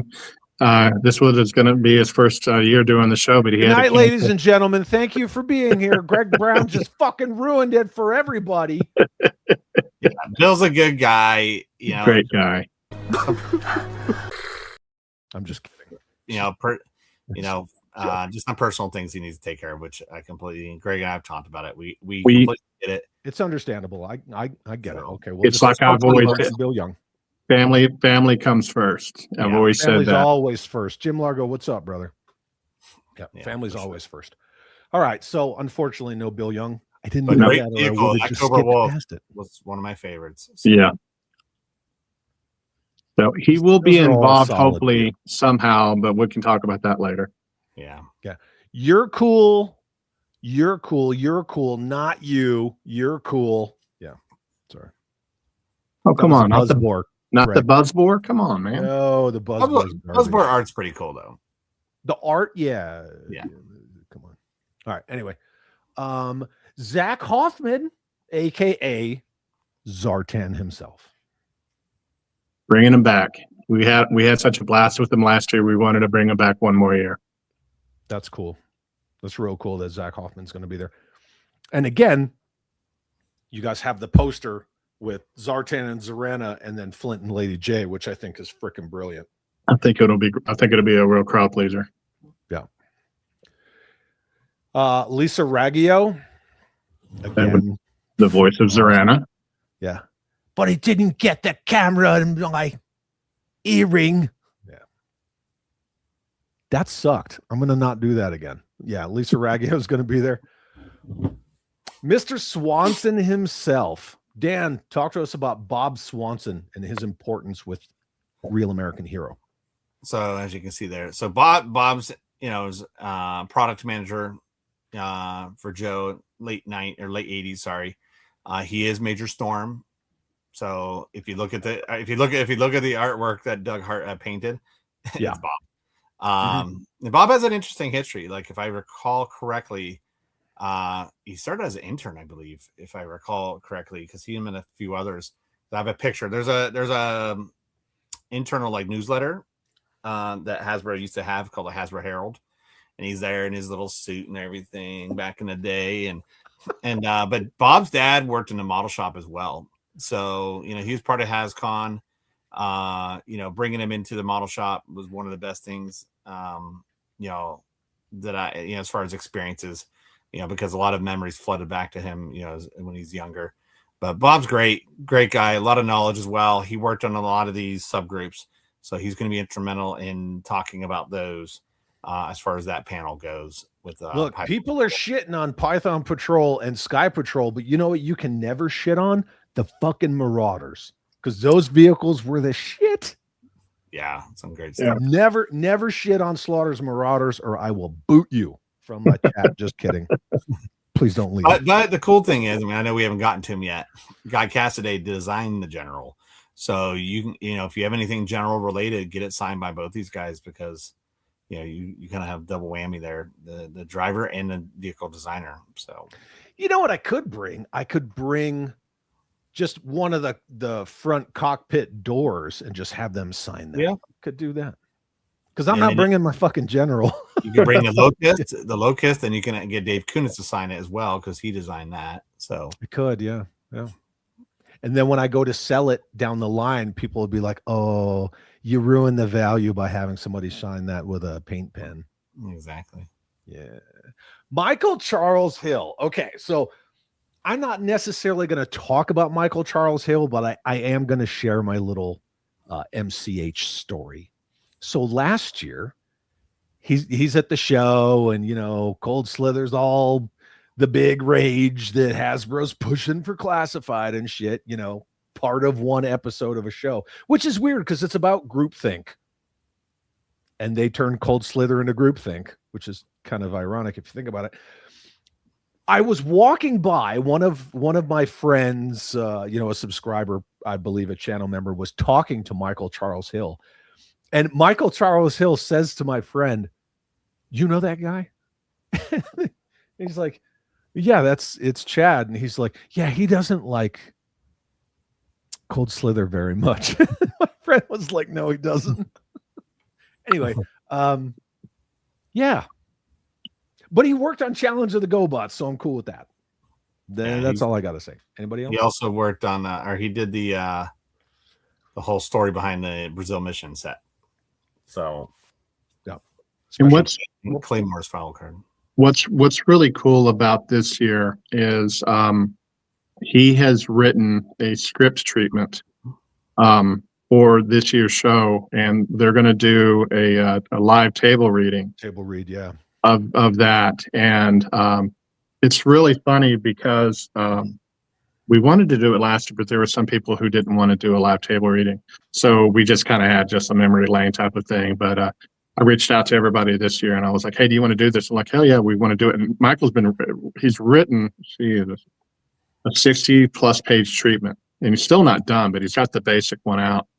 And I've got a friend of mine named Andrew Kramer, who oddly enough has done voices professionally. He's also a fellow Joehead. He's also selling some 3D printed stuff. And Michael was like, "Do you know anybody who can do a good Cobra Commander?" And so I contacted Andrew, and I was like, "Can you do a Cobra Commander?" And he sends me a voice sample, and it's like him insulting Destro. And it was just so spot on. I was like, "Is this good enough for you?" And he goes, "Oh, this guy's perfect." So awesome. We're going to be bringing Andrew. He'll probably be doing, I don't know how many characters he's got in the script. Yeah. But he's going to be doing a bunch of the voices of the Dreadnoughts, because I think he can do Torch and Buzzer. And so who knows? We might have to pull, you know, Chad. We might have Chad up there. We might have to bring you do. Huh? Who can Chad do is what I want to know. Can you do a character, Chad? I can do a mean fucking Jar Jar Binks. I heard you could do a good Snake Eyes. Yeah. Let a bump. Dang. I got to do a little housekeeping real quick, gentlemen. Hold on one second, because somebody's trying to throw some shade at me. What the fuck did you say about GoBots? What'd you say about the GoBots? Don't ever say an unkind word about GoBots in my house. Never. That's it. There's his voice. There's his voice. If you guys don't like GoBots, that's fine. You like whatever you like, but I love GoBots. Never had him as a Mother toy. Slug does a great Chuckles. I love Psykill. Chuckles is Snake Eyes. Yeah. Oh yeah, Psykill's the shit. I love Psykill. I had one GoBot. I didn't have a lot of Transformers. I think they're probably expensive at the time. I just always thought GoBots didn't get a fair shake because everybody said the GoBots was knocking off Transformers. I'm like, they were to market first. Yeah, they were. The Machine Robo became GoBots before everything else became Transformers. Yeah. Yeah, the larger ones I thought were cooler. The smaller ones were a little bit, Yeah. but I didn't like the smaller. I didn't like the smaller Transformers either. I didn't like Bumblebee and all those guys. Yeah. Charles, you chose poorly, but you go wherever you want, man. I get it. I understand. Carlos, look, the answer to your question, if you're coming to the show, ask him yourself, because he might share some stuff with you and he might not. That's all I'm going to say. I can't even read it anyway. So, did Michael Charles Hill ever get his songwriting credit for the Cold Slither song? That's the him question. I don't know. Ask him yourself, because the one thing I never like to do, even though I know things, is speak for people. Yeah. And you asked Michael Charles Hill about his experience with the Classified team and Cold Slither. Maybe he'll tell you, maybe he won't. Yeah. So that's not for us to say. Come to the show and find out. Come to the show. Oh, 49er Brian says, what the Temu Transformers? That's it. 49er Brian, you're getting a wrench taken away. Just kidding. All right, we're going to move on from Michael Charles Hill. However, this year I will walk up to him and I'll chat with him. I was just so pissed about Cold Slither, but yeah, I'll chat him up. Is Ron Wagner still coming? Yes, he's coming. Okay, Greg, talk about Ron Wagner, please. I know you guys already did, but ouch. Yeah. No, man. The guy worked on the Nom, he worked on Nth Man, he worked on G.I. Joe Special Missions, worked on G.I. Joe, Punisher. I mean, the guy's been around. He's super talented, super nice, easy to talk to, super great guy. We're very happy to have him this year. Very cool. Charles, is the bro hangout after the show as good as Joe Fest? I mean, it's 6 in one hand, one half, and then 1/2 dozen in another. You don't have a bunch of drunks being dumb. We got a nice lobby. People hang out, and and that was one of the questions, early on, and that's where Greg and I talked about, like, we had the meetup on Friday night. If you're part of the Commanders package, you get to meet a lot of the guys that even before Saturday, so you get to hang out with them and just shoot the crap. And then Saturday night, we had the build a vehicle the last couple of years. We have the this year right now we're working on getting people signed up for the kind of create a character, create a vehicle, where you'll be with the designers themselves and generating a design. So it's a little bit different. I know there's a whole, I know when we came out of the build a vehicle, the whole lobby was full of people yip yapping. So if that's a word, but chatting away. But yeah, I think it's just you make the nightlife what you want to make of it. I've been to Joe Fest where I didn't really hang out a lot, and I went to my room and just chilled. So it just depends. So yeah, it's they're both G.I. Joe related shows. We're not here to compare the two. They're different experiences. So yeah. And I will say this, the show that I do, I've based mine highly upon Brian Savage's G.I. Joe cons. And the first Joe con I went to was in 1998 when he had it in San Antonio, and then I continued on. And so we were going to do we always wanted to have nighttime activities. And like Dan said, if you're a Commander's package holder, you get to go to the special guest meet and greet, which is, that room. If you're a Commander's pack, you get to go in there and talk to all the special guests that are there. We're going to have drinks going and snacks going, and you can talk to them, yada, yada, yada. Talk to the island for a couple hours if you want. Yeah. I'm sorry, go ahead. And then, Chad's going to be involved with the swap meet, which we've always enjoyed the swap meets. And then the one last year's was huge. I heard, I didn't get to make it, but I was talking to Todd Henderson, and he said he was scoring some deals out there. It was massive. And, yeah. And and Dan's really not tooting the horn on this thing. And it's something we did want to talk about is, the last 2 years we did the build a vehicle, and we never could really get a vehicle built with the Hasbro guys, and everybody didn't care because they got to hang out with the Hasbro guys and shoot the shit with them. So this year we wanted to try to do something tangible. And so what Dan came up with, and this was a genius move, was was create a character, create a vehicle. And the basic gist of it is we're limiting it to only 30 people who can sign up and pay for it. It's $100 a person. Yep. It's not cheap, but what you get to do is you get divided into these groups based upon a questionnaire that you fill out. And then you get put into a group. Each one of the people gets put into a group with one of the designers. So it's like Rudat's going to be one of them. Who else do we have that are going to be the let's see. You got Rudat, Ron Rudat for figure, Mark Pennington figure, Guy Cassaday vehicle, and then Frank Coronius vehicle. Right.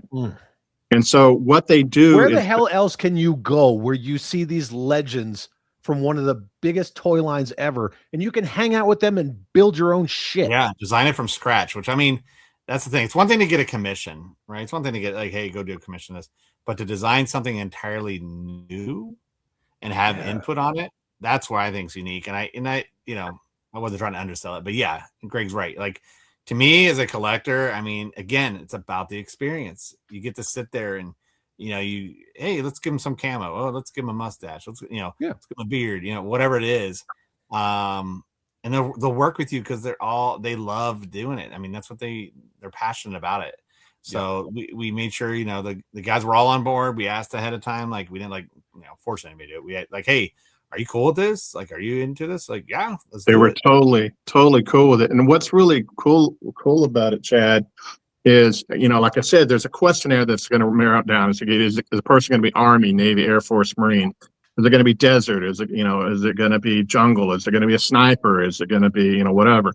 But at the end of it all, and this is the reason why there's part of that cost involved, is at the end of it, when that character is designed or when that vehicle is designed, everybody who participates gets a frameable print of all 6 of those creations mailed to them after the show. How friggin' rad is that they can print it? So they'll not only have the figure or the vehicle that they worked on, they'll get all the other ones there. And Bill was supposed to be part of that, and so, but he won't be there. But we're working with Bill to fill in that 6th void.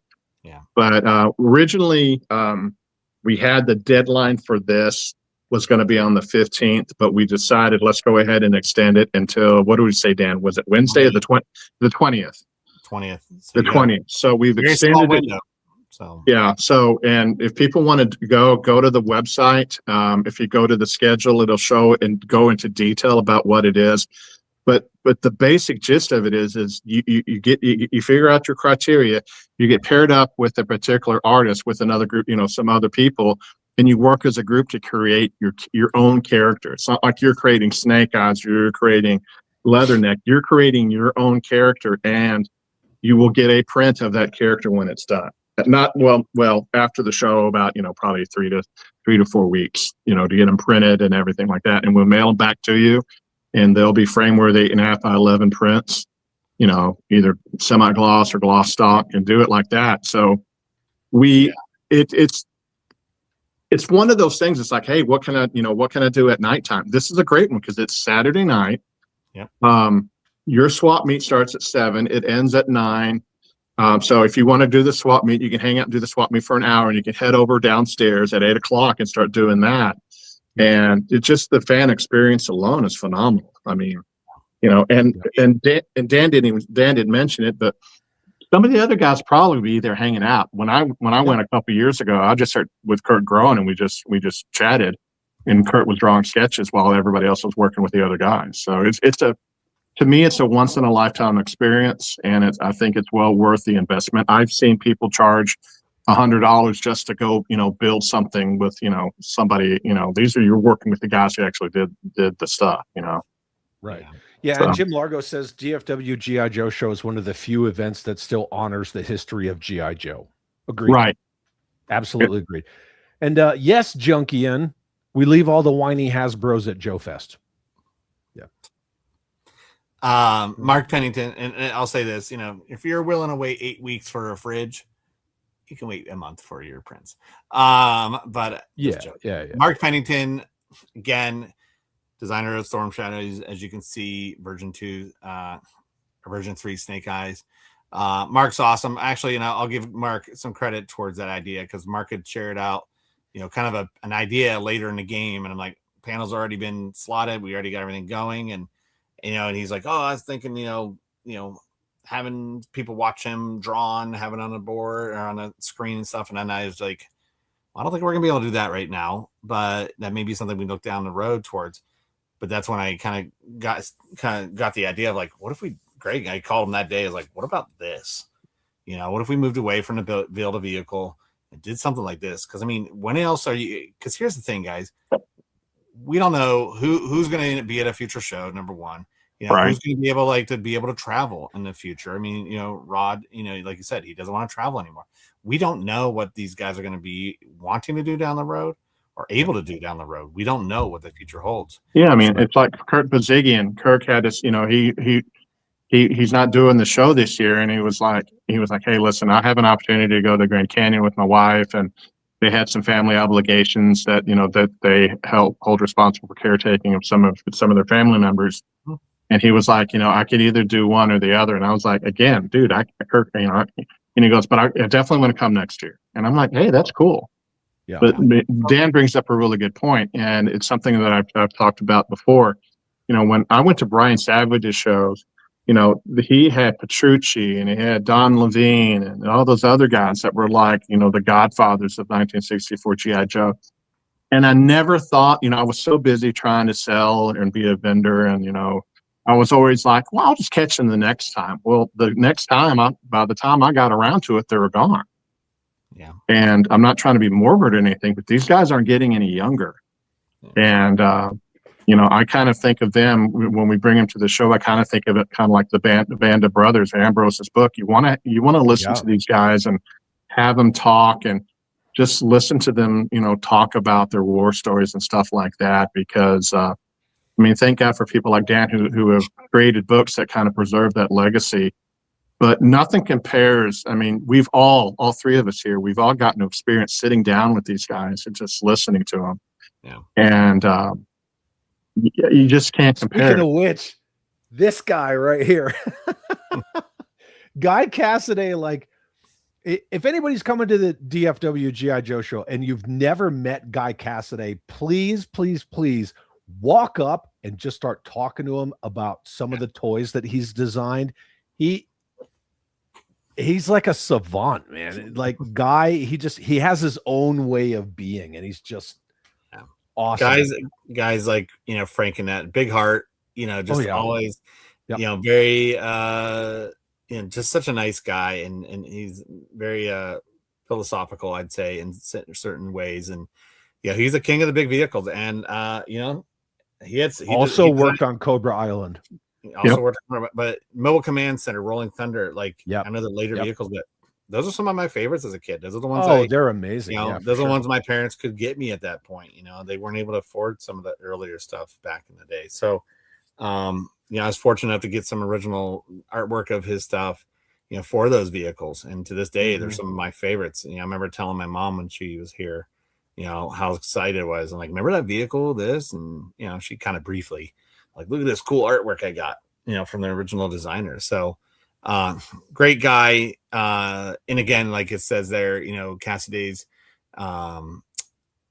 they snuck in this stuff. So I feature a lot of it in the books, but there's some I overlooked, but they would feature their last names or birthdays or anniversaries. Easter eggs, on tires, on labels, you name it. So Fenders, ask them those stories, ask those questions like, hey, tell me about this and that, or if you read it somewhere in my book, what other ones have you come across? But these guys in the chat are freaking ribbing me. Junkie in saying that my gray is creeping in. 49er Brian says, I feel the same about Chad. He's not getting any younger. Fuck you guys. Hey, has Brian ever been to DFW, Greg? Brian Savage? Yeah. Yeah. Sorry, I put that question on the screen for like 5 minutes. Sorry.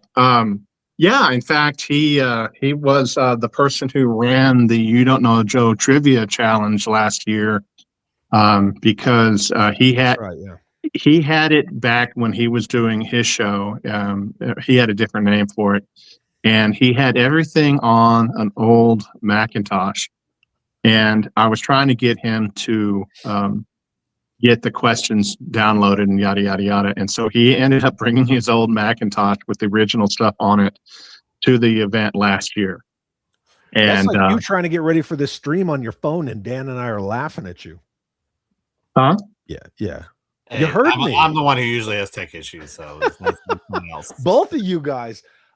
Real quick, Jeffy, do me a favor. Throw the direct link for all that building stuff from this website, if you would, because I don't want to switch off of pages, but Dan asked if we could do that. The build a character. I asked them to put a direct link, so check it out.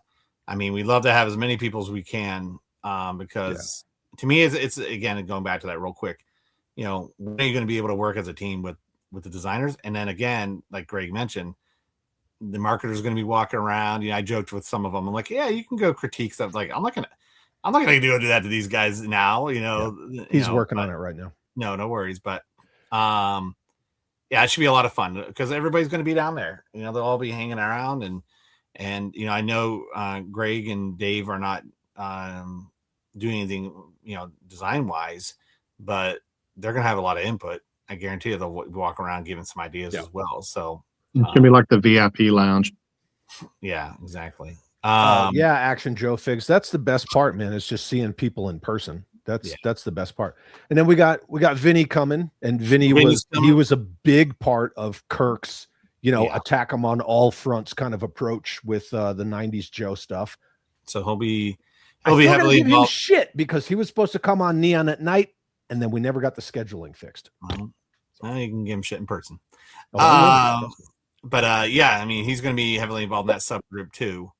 You know, panel, of course, because you know he's heading over marketing and stuff like that. So Vinny's awesome. Lots, and that's what I'm saying. It's amazing. Like after all these years, it tells you that. I think you mentioned it earlier, Chad, the passion.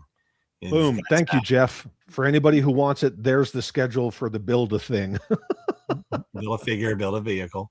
Build a vehicle. Build a character, I should say, or design a character, design a vehicle. Sorry. All right. Building, but you get it. I got to do some housekeeping, guys, real quick. Michael S., thank you for becoming a channel member. This is for you, Michael, but it's for everybody else, to include Dan and Greg, because they're my boys. Wolverines! Hell yeah! There we go. Sorry. Hell yeah! Thank you very much. And then this guy. Look at this guy. Look at him. He's so pretty. Such a rad dude. Worked on the new Energon G.I. Joe books. He did the card art for Matt LaCroix's Strike Force Alpha line. Obviously, he's done the posters for DFW for years. Freaking awesome, cool dude. Yeah. Doug Hart. So Doug Hart's coming. I don't know, Greg, did you want to share anything on that? First time making an appearance at the show. I'm super excited to have him, and you know, just trying to shake things up, bring some new guys in for the show, and Doug's one of those new people for this year. Yeah. So Doug's awesome. And this is the best troop builder ever. Fight me, the freaking Headhunter Stormtrooper. Okay. You want to fight? We'll have it set up. Hey, we'll do a fight like the Netflix. How is he not the best army builder? He's boss as shit. Anyway, I'm a Headhunters fan, you know. But Doug's awesome. John Earl. Love John. Super great guy. Yeah. Oh yeah, another great artist and a good friend. He's a really awesome guy. Really good guy.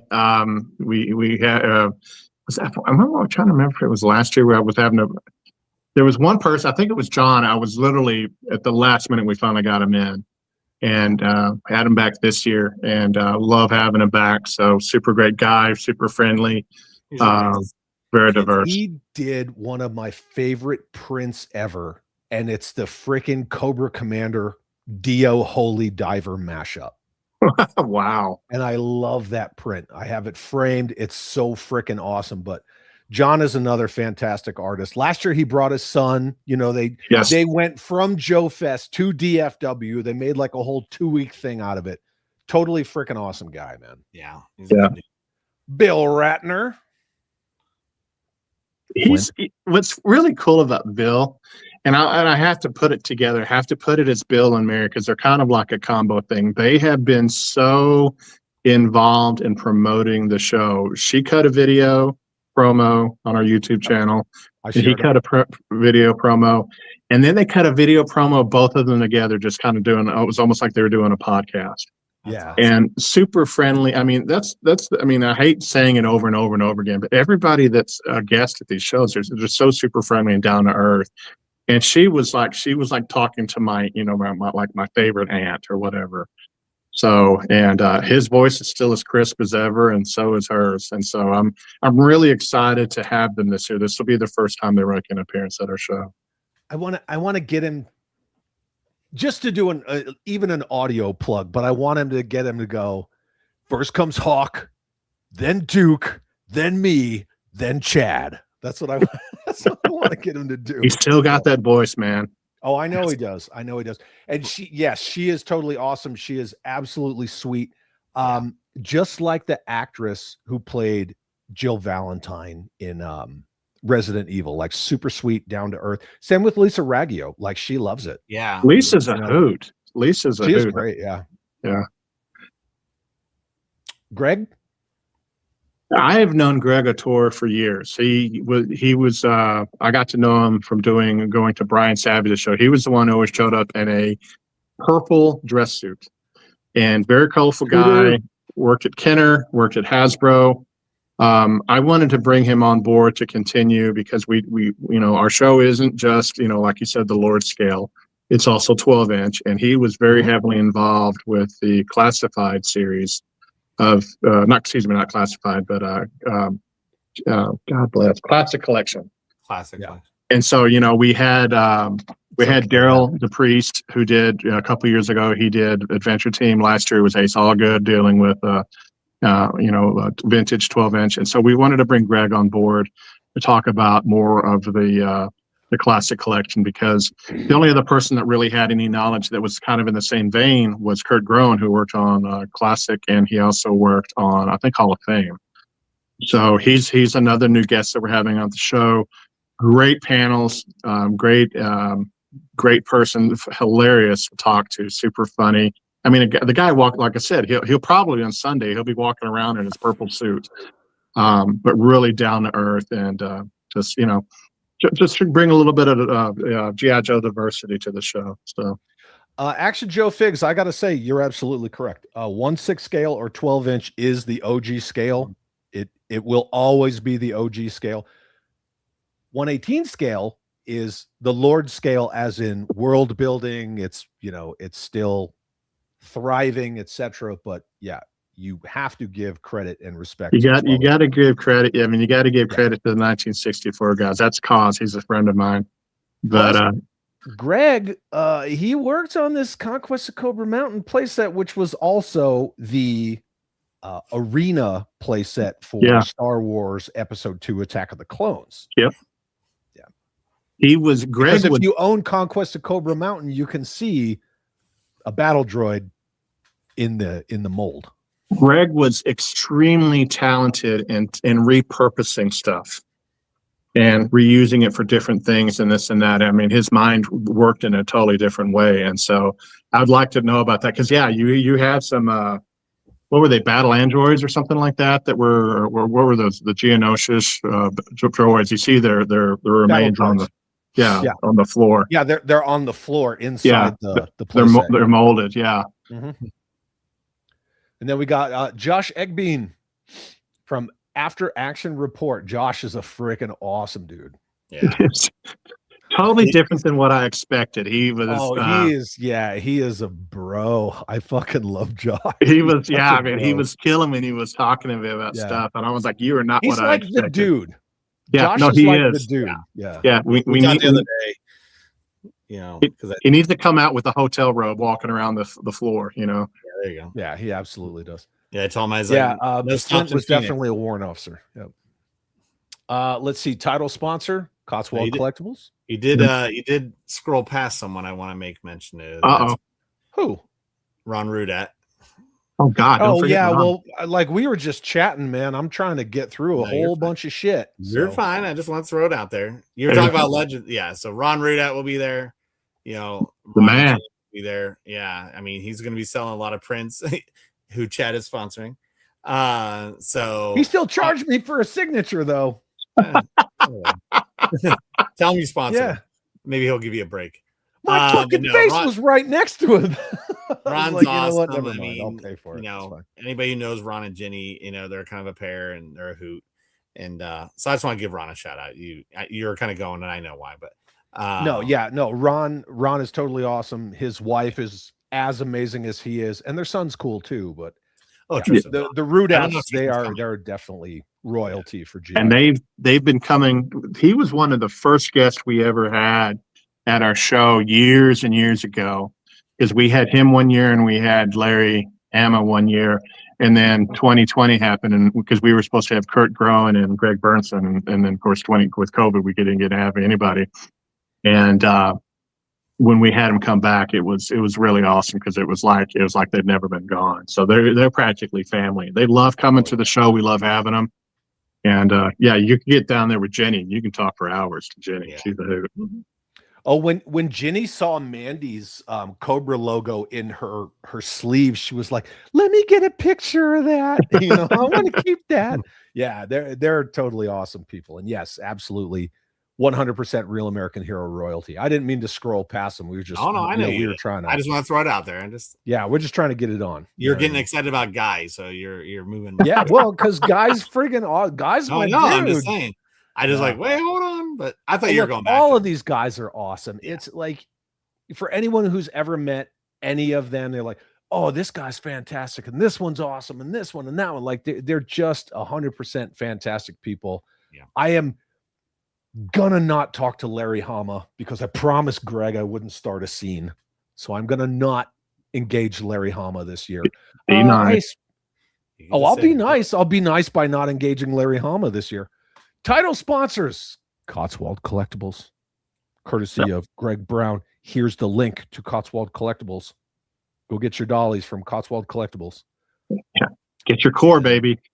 Gold sponsors: we got Radio Cult, Call Sign Longbow, Couple of Kooks, Operation Recall, Vintage3DJoes.com, Skeletron, and some fucking mook wearing body armor. You know, some guy wearing glasses and shit. Yeah, I think it's cool. Well, they're iPro. Okay, they were rated. Oh, were they? Are they ballistic rated?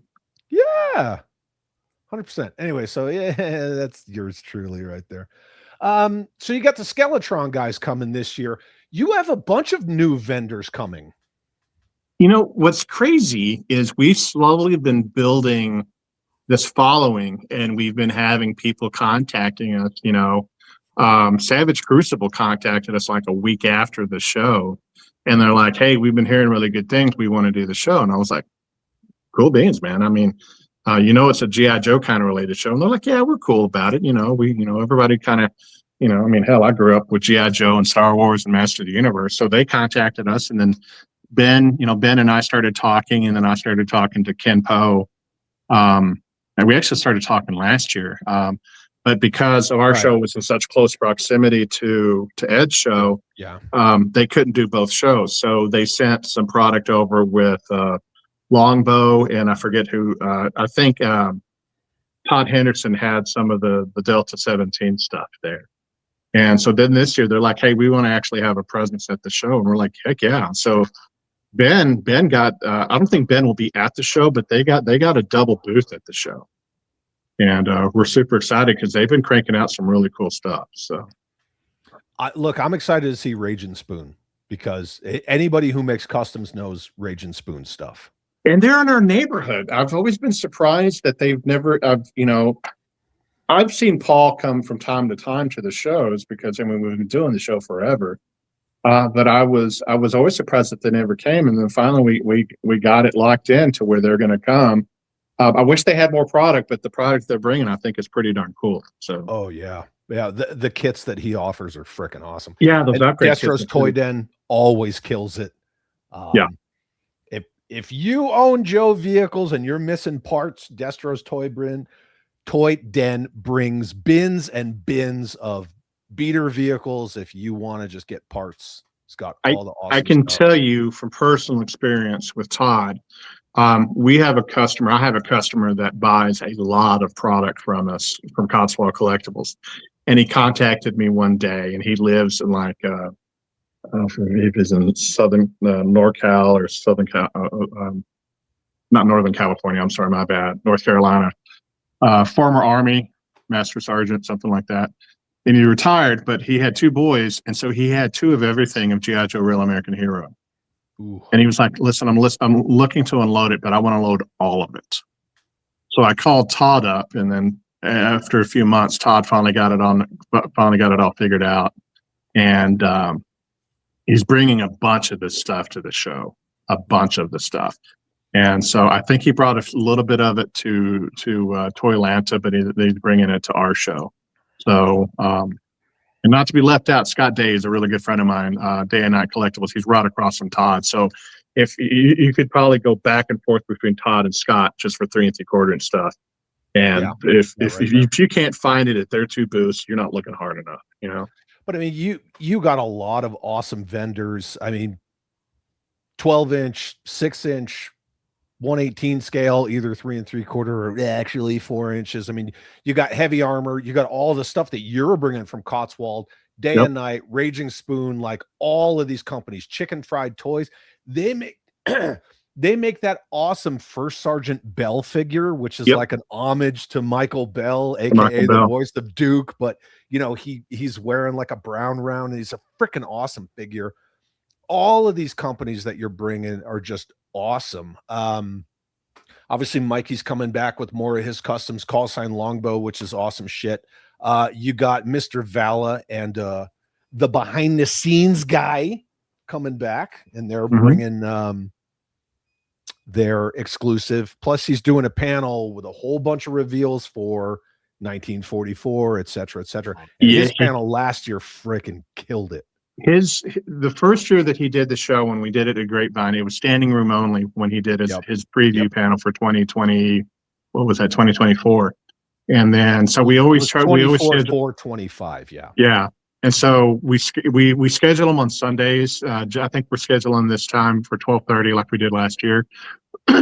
And people are it's kind of funny. People are at the show, and then there's just like a little bit of like the tide recedes a little bit for that hour, and everybody leaves. Yeah, everybody's at that preview to see what they're talking about, and they're dropping some bombs at that thing. So here you go, Greg. This is for both you guys, because you both work your asses off along with a lot of other people behind the scenes for this show. Ken the Band says, I went to my first DFW show last year. It's the best toy show I've ever had the pleasure of attending. And I've been to shows large and small all over the southern U.S. Bam. Awesome. Well, thanks for coming. That's awesome. And we appreciate that, man. I mean, Dan can attest. Dan puts a lot of blood, sweat, and tears into doing just 4 panels. And there's a lot of work that goes into those, and I could not do that whole aspect without Dan's assistance. And then we have all of our club members, and then my friend Bob, who's second generation Army, probably me third, and then Keith and all like that. And I know Dan and I always say we want it to be an experience. You can go to a toy show. At least in Texas, you can pick a weekend. You can go to a toy show like you can go to a gun show. Sure. But we want to have a good variety of vendors and just enjoy it. So do some things in the afternoon, do some things in the evening. If you want to go to we have workshops on panels on Saturday and Sunday, and then the Commander's package is like the super best deal ever. It's $75. You get all access into the show for Friday night preview from 6 to 8. You can get into the show Saturday morning at 9 to whenever. You can get in Sunday from 9 to whatever. Friday night, you can do the mixer with the celebrities. That event is just for them. Only Dan can see what I'm doing. And then he has it on the screen. So I'm sorry, dude. You're fine. It's all good. Just keep going. It's fine. No, and then then there's the Friday. The Friday gig is probably the most fun thing. We changed it up this year, in that if you're a Commander's package holder, you can go downstairs in Las Colinas, and we're going to have 5 different workshops, and they're workshops that they can cross over into 1/18 scale, 1/12 scale, and 1/6 scale. We have a photography one. We have a great build a vehicle. They're going to be Mikey and John are going to be building. In fact, I'll probably be putting the pictures out tomorrow. You're going to be building a 1/12 scale stiletto, and it's beautiful. It's a phenomenal looking stiletto, And then my friend Paul, he's going to be doing how to do repairs and stuff like that to 1/6 scale outfits and stuff from the 60s and 70s. And then we got Geppetto Joe, diorama building. He gives you some tips and stuff like that. And then we're bringing back Kyle Jr. and his friends to do photography. And I've known Kyle for years, and they show you how to do some really beautiful photography. It's primarily in 1/12 scale, but it's a really good workshop. And again, that if you're a commander's package, you have you have access to that. John and Mikey's cost an extra $90 because you're going to be walking away with a 1/12 scale stiletto when you're done. So there's some material to cost to that, but cool. Super fun. Sorry, I can't see your damn screen, dude. That's fine. Let's hit a couple things real quick. So Sean Holmes is asking, will the event be a nod to adventures? Yes. Yeah, I would say so. Yeah. Well, come have an adventure with the rest of us freaking dorks. This is a question that everybody wants to know who's here. Will that bartender be there again? No, I wasn't at the bar. Look, she slung the Starbucks stuff from the bar too. Really? Greg, you and I were standing there, and I was like, dude, that bartender. Come on. I don't remember, dude. I was probably 49er Brian. Everybody else remembers the bartender. Yes. Okay. Sorry. That's been one of the running jokes on this channel. Come back. Yes. Yeah, come back Jeff to the show and see if she's going to be back there. So the bartender was an interesting lady. He must have been. Y'all are talking about it a year later. Yeah. All right. So Saturday panels. We got 10 a.m. Saturday Operation Recall and 3D Joe's Field Guide update. Well, but Carson's not coming. No, he's not coming. So that's going to be removed. So wait. What?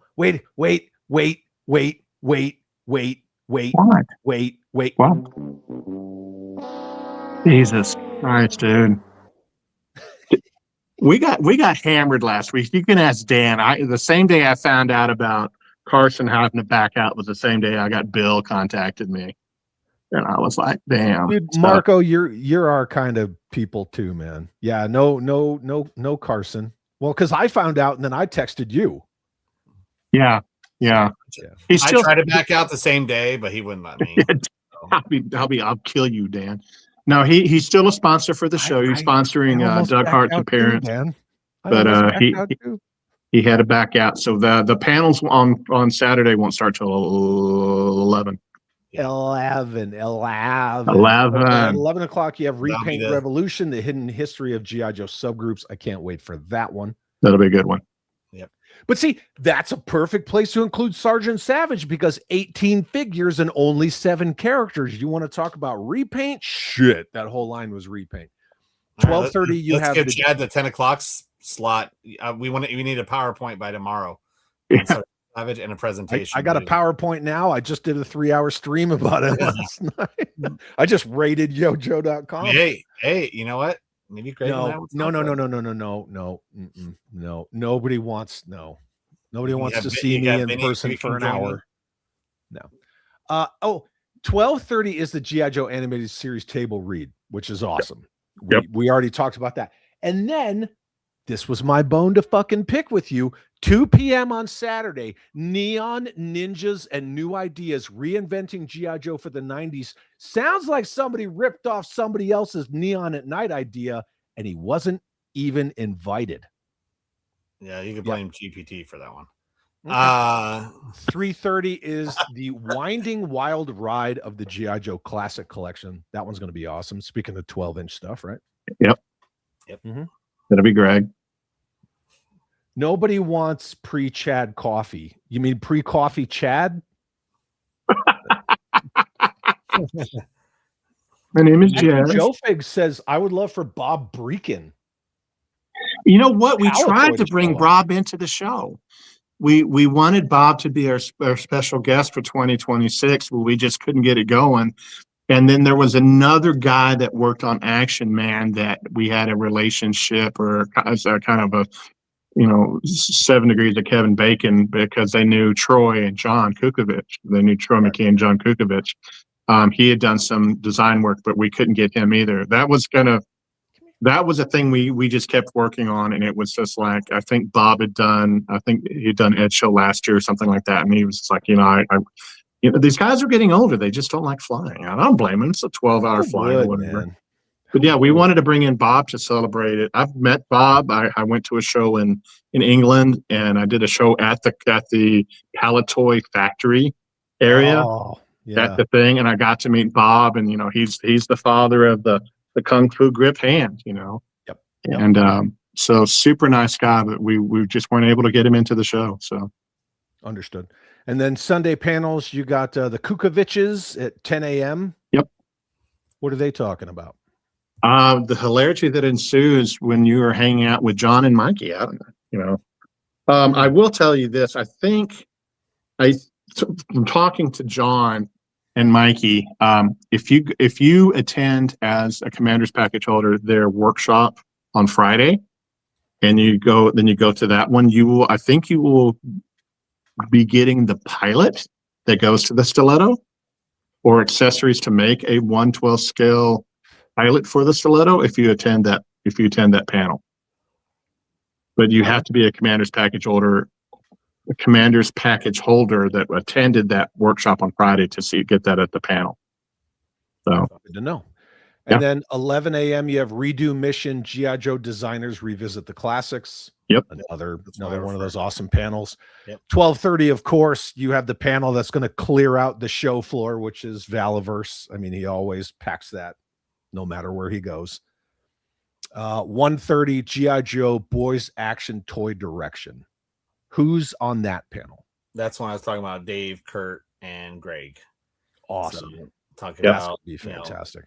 it's really good panel. Yeah. Cool. A lot of Well, insights. that's a lot of information that we went over. Again, for anybody who's here in the stream who's planning on attending, and if you're not coming this year, I urge you plan to come next year, because for as much as 2026 is bigger than 2025, wait for 2027. We already got the dates locked in too. Yep. And it's going to be freaking us. And in 27, you're moving to a different venue again, correct?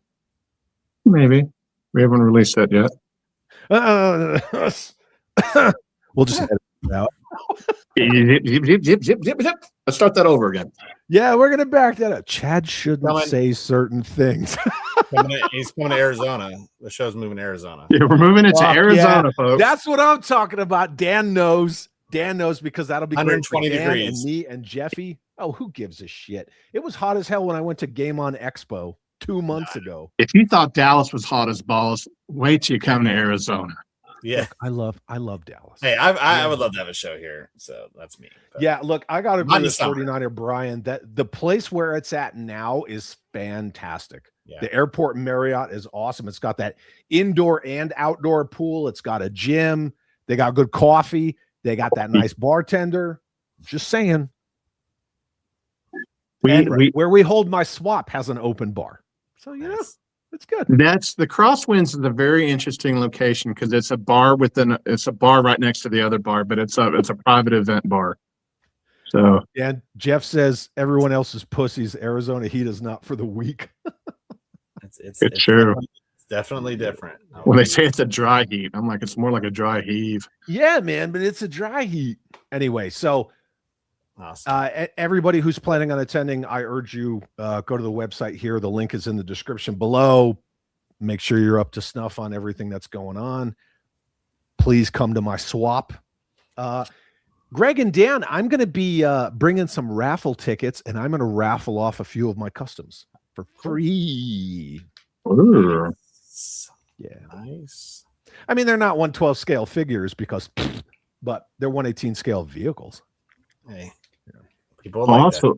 Also, don't forget, and we don't give it enough justice. Is we're also going to have the First Lieutenant Robert F. Welch III silent auction going on downstairs, and we're going to have a bunch of stuff that's been donated by vendors, bunch of stuff donated by the guys who worked at Hasbro, and probably going to have some autograph things from the comic book people and cartoon people, and Dan knows about this, and Chad knows about it pretty good too, because the First Lieutenant Robert F. Welch III is the son of Bob, who's been in the club forever, and he died in a combat in Afghanistan. So there is a charity in his name that gives out scholarships, and so that's why we last year I think we brought in $2,500 in donations for the auction, for the silent auction. And super good pieces. We had some original artwork from different people. Larry Selman donated some beautiful artwork. Chad donated some really good stuff, and so we're going to do that again.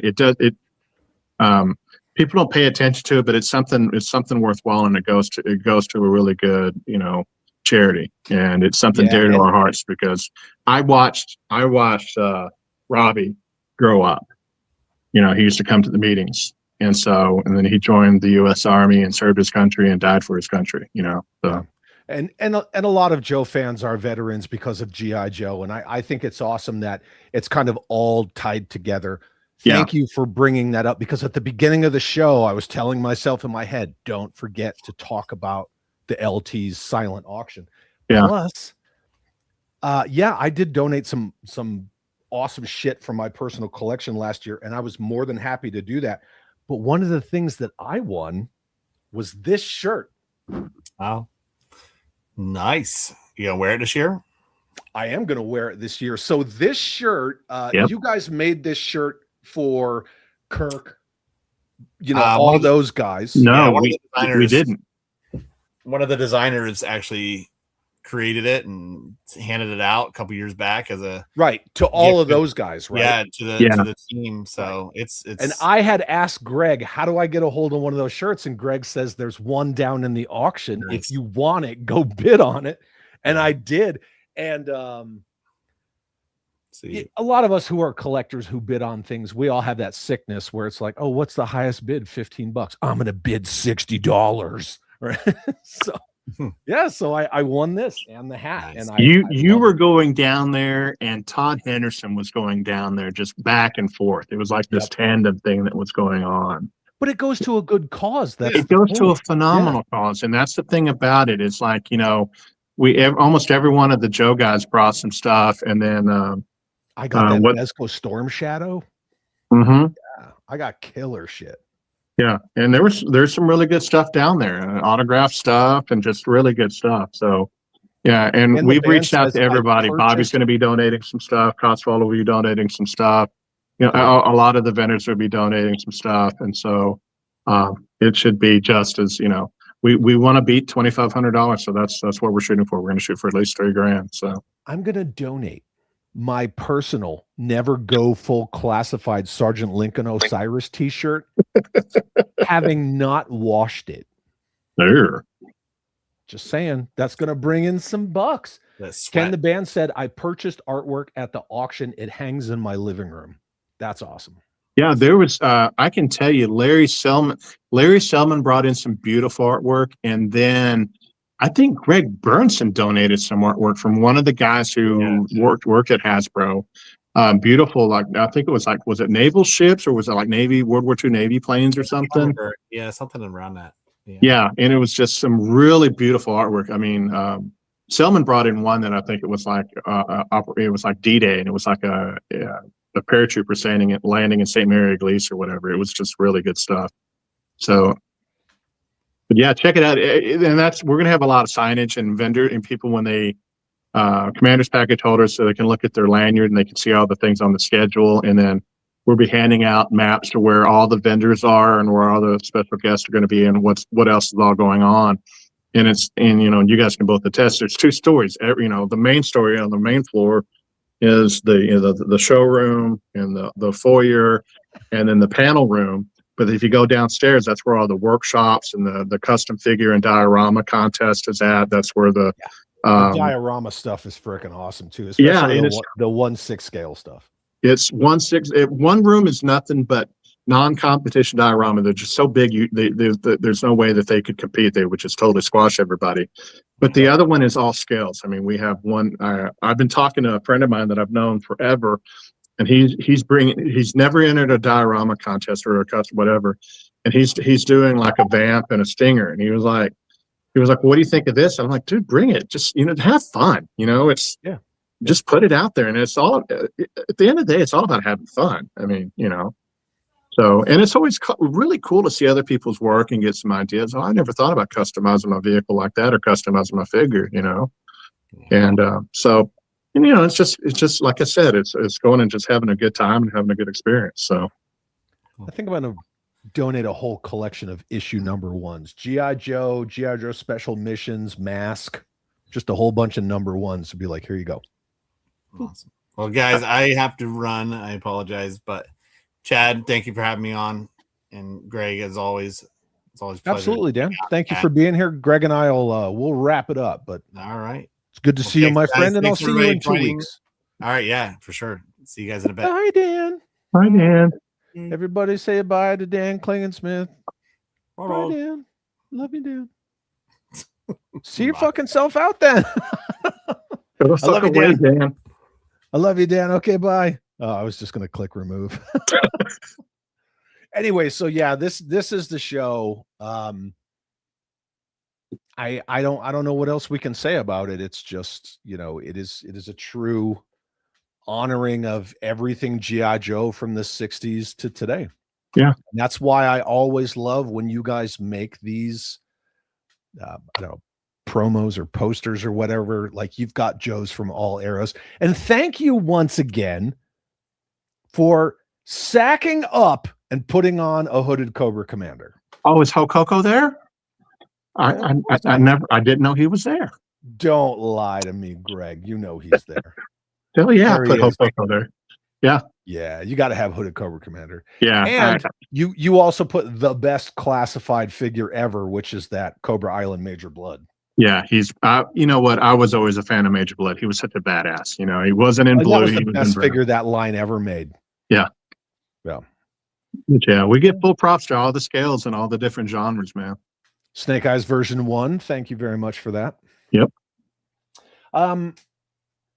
In closing, Greg, what do you want to share with everybody about this year's show? Just come out, have a good time. If you can stay at the hotel, great, because the great thing about staying at the hotel, you just get up in the morning, you go downstairs and go enjoy the show. We have activities for Friday. We have for Commanders package holders. We got activities for Friday night for Commanders package holders. Saturday, we got a multitude of great panels that Dan has orchestrated to go to and listen to. Oh, yeah. Mm-hmm. And I mean, where else can you listen to these guys talk? Where else can you have the voices of the G.I. Joe cartoon doing a brand new table reading from a brand new script? I mean, holy cow, I think it's amazing. And, and then between that, go do some shopping, go look at some of the stuff that's going to be out there. And then, if, do some room to room trading, go to the swap meet. I love swap meets. You never know what you're going to find at a swap meet. And one thing we didn't talk about with the swap, last year, you guys allowed people that weren't ticket holders for the show to come to the swap. Yeah, that's true. That's true. You don't have to be a Commander's package holder. You don't have to, you don't have to have attended on Saturday or Friday night or whatever. If you just want to come out and hang out for that, it's totally fine.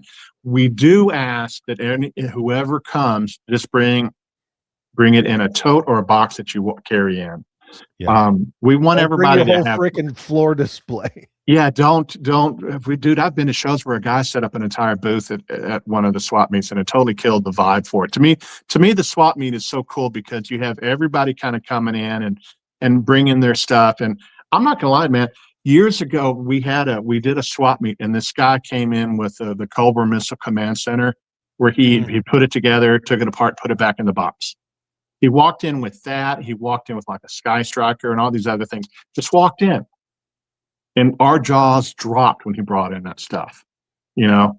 So you never know who's going to walk in and do that, you know? And so, you know, there's that. And then the room-to-room trading, I think, is super fun. Yeah. Because if you know, nighttime, you know, if anybody's not familiar, the room-to-room trading goes back to Brian Savage's days, where we have a cork board, you put a thing on there, hey, I had G.I. Joes for sale out of room 215. And you go up there and you just see what they got, you know, and you just go room to room. You just start maybe checking they're in out. their underwear, maybe they're not. Yeah, there's been some scary ones. We had some troll people at one of Brian's shows. We called them the sleeve stacks. But yeah, please keep your clothes on, please. We greatly appreciate that. So that being said, don't anybody come to my room. Right. No, just don't do it. Yeah. Here's a question, Greg. Jeff, nowhere man child. If attending for one day, is it better to buy a ticket at the door or online ahead of time?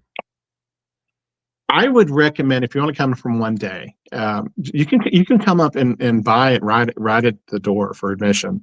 So many people are used to, and we offer the service. You can buy your ticket ahead of time and you go to will call and pick it up. But we still go old school where you just show up and, you know, you got to pay if you come in regular admission on Saturday, pay $15, you know, and then you get a bracelet. I will say this, and this is something we've been doing this for the past couple of years. Friday night preview is open to the public, and you can come in, pay, and you can shop from 6 o'clock to 8 o'clock on Friday night. With that, if you keep that bracelet on, that cloth or that fabric, whatever it is, you can come back on Saturday, 10 o'clock or afterward, and do some more shopping if you want to. Boom. So that's a pretty good, that's the second best deal next to the Commander's package. But yeah, if you come to the website and you see that the portal is closed for buying tickets online, don't freak out. We'll have a thing that says, hey, just come to the show. You stand in line, get your tickets, you know, and get in there. So if you just want to come for one day, great. You know, if you want to come for all 3 days, great. So if you want to come on Sunday, great. You know, as far as a major con with that many names, that many panels, that many vendors, that much shit going on, like the cost of the Commander's package is negligible compared to other large cons that have not even the same amount of guests. Like anybody who's con savvy, you know, knows the value in coming to DFW. Well, the main intention with that is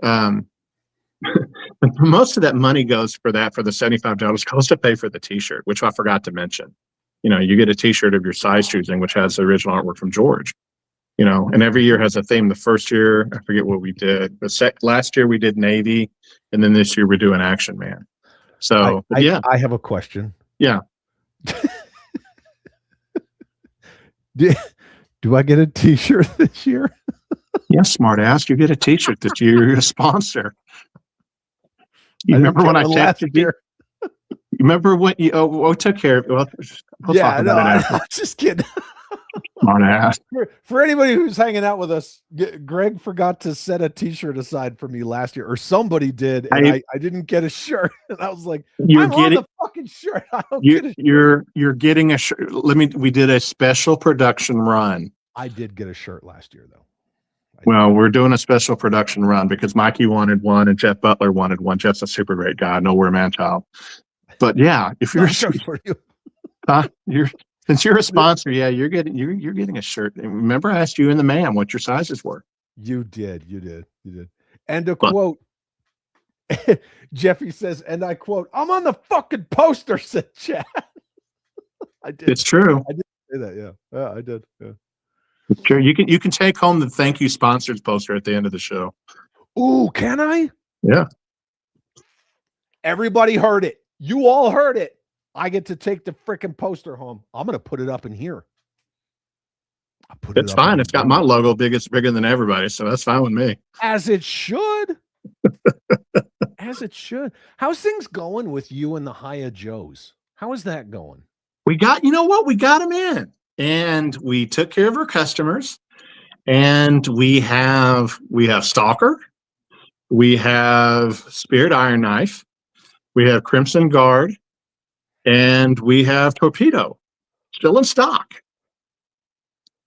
Brought them in, took care of our customers who were very patient with us in getting them in, and took, shipped them out to them. And we announced that we had those 4 still remaining, and they're just, if we don't sell them by the time we do the show, I'm bringing them to the show with us. So You should. yeah, because like, I'll be honest with you, I've ordered everything. Yep. So my Zorana never showed up. My it's still not available. Yeah, my Crimson Guards never, and I'm not talking about from you. I just mean from various places. No, Zorana's not out yet. If you go to Hiya Toys' page, it does not have a release date. It's the only one that is in our roster that we have not received yet, nor have they announced a release date. And there are items that were prepaid for her from other places. But the point that I'm getting at is everything that I've ordered, I've not seen. The last one that I got in hand was the Viper. Oh wow, that was the last one I got in hand. So I'm very apprehensive about the Hiya Joes, and I don't want to be, right? But that's all on Hasbro. That's not on Hiya. So well, and see what's really weird is, we're able, Constable Collectibles is able to bring in some Hiya Joy stuff, but then others we can't. And then they use the excuse of it being, hey buddy, they use the excuse of saying it's a licensing thing, and the scale licensing. And it's like, well, okay, how can we bring in Crimson Guard, but we can't bring in Vipers, Right. And so I don't all understand. that goes back to the deal that Hiya has with Hasbro. Is it? Yeah. Well, because remember, when they gave Hiya the license for the 4-inch, 4.015 inch modern construction figures, yeah, it was only for Asian distributors. Yes, that's true. Why you can't go to Big Bad Toy Store and find a Hiya G.I. Joe, but you can find all the Hiya RoboCop and Judge Dredd and all that shit, because Hasbro was supposed to bring back the figure subscription service as a made to order thing. They just weren't going to call it FSS again. Mm-hmm. And then they didn't do it, but they never changed Hiya's contract. So you can get everything else Hiya from every other you can get distributor, but not G.I. Joe. Godzilla, Star Trek, not Joe. Just not Joe. And so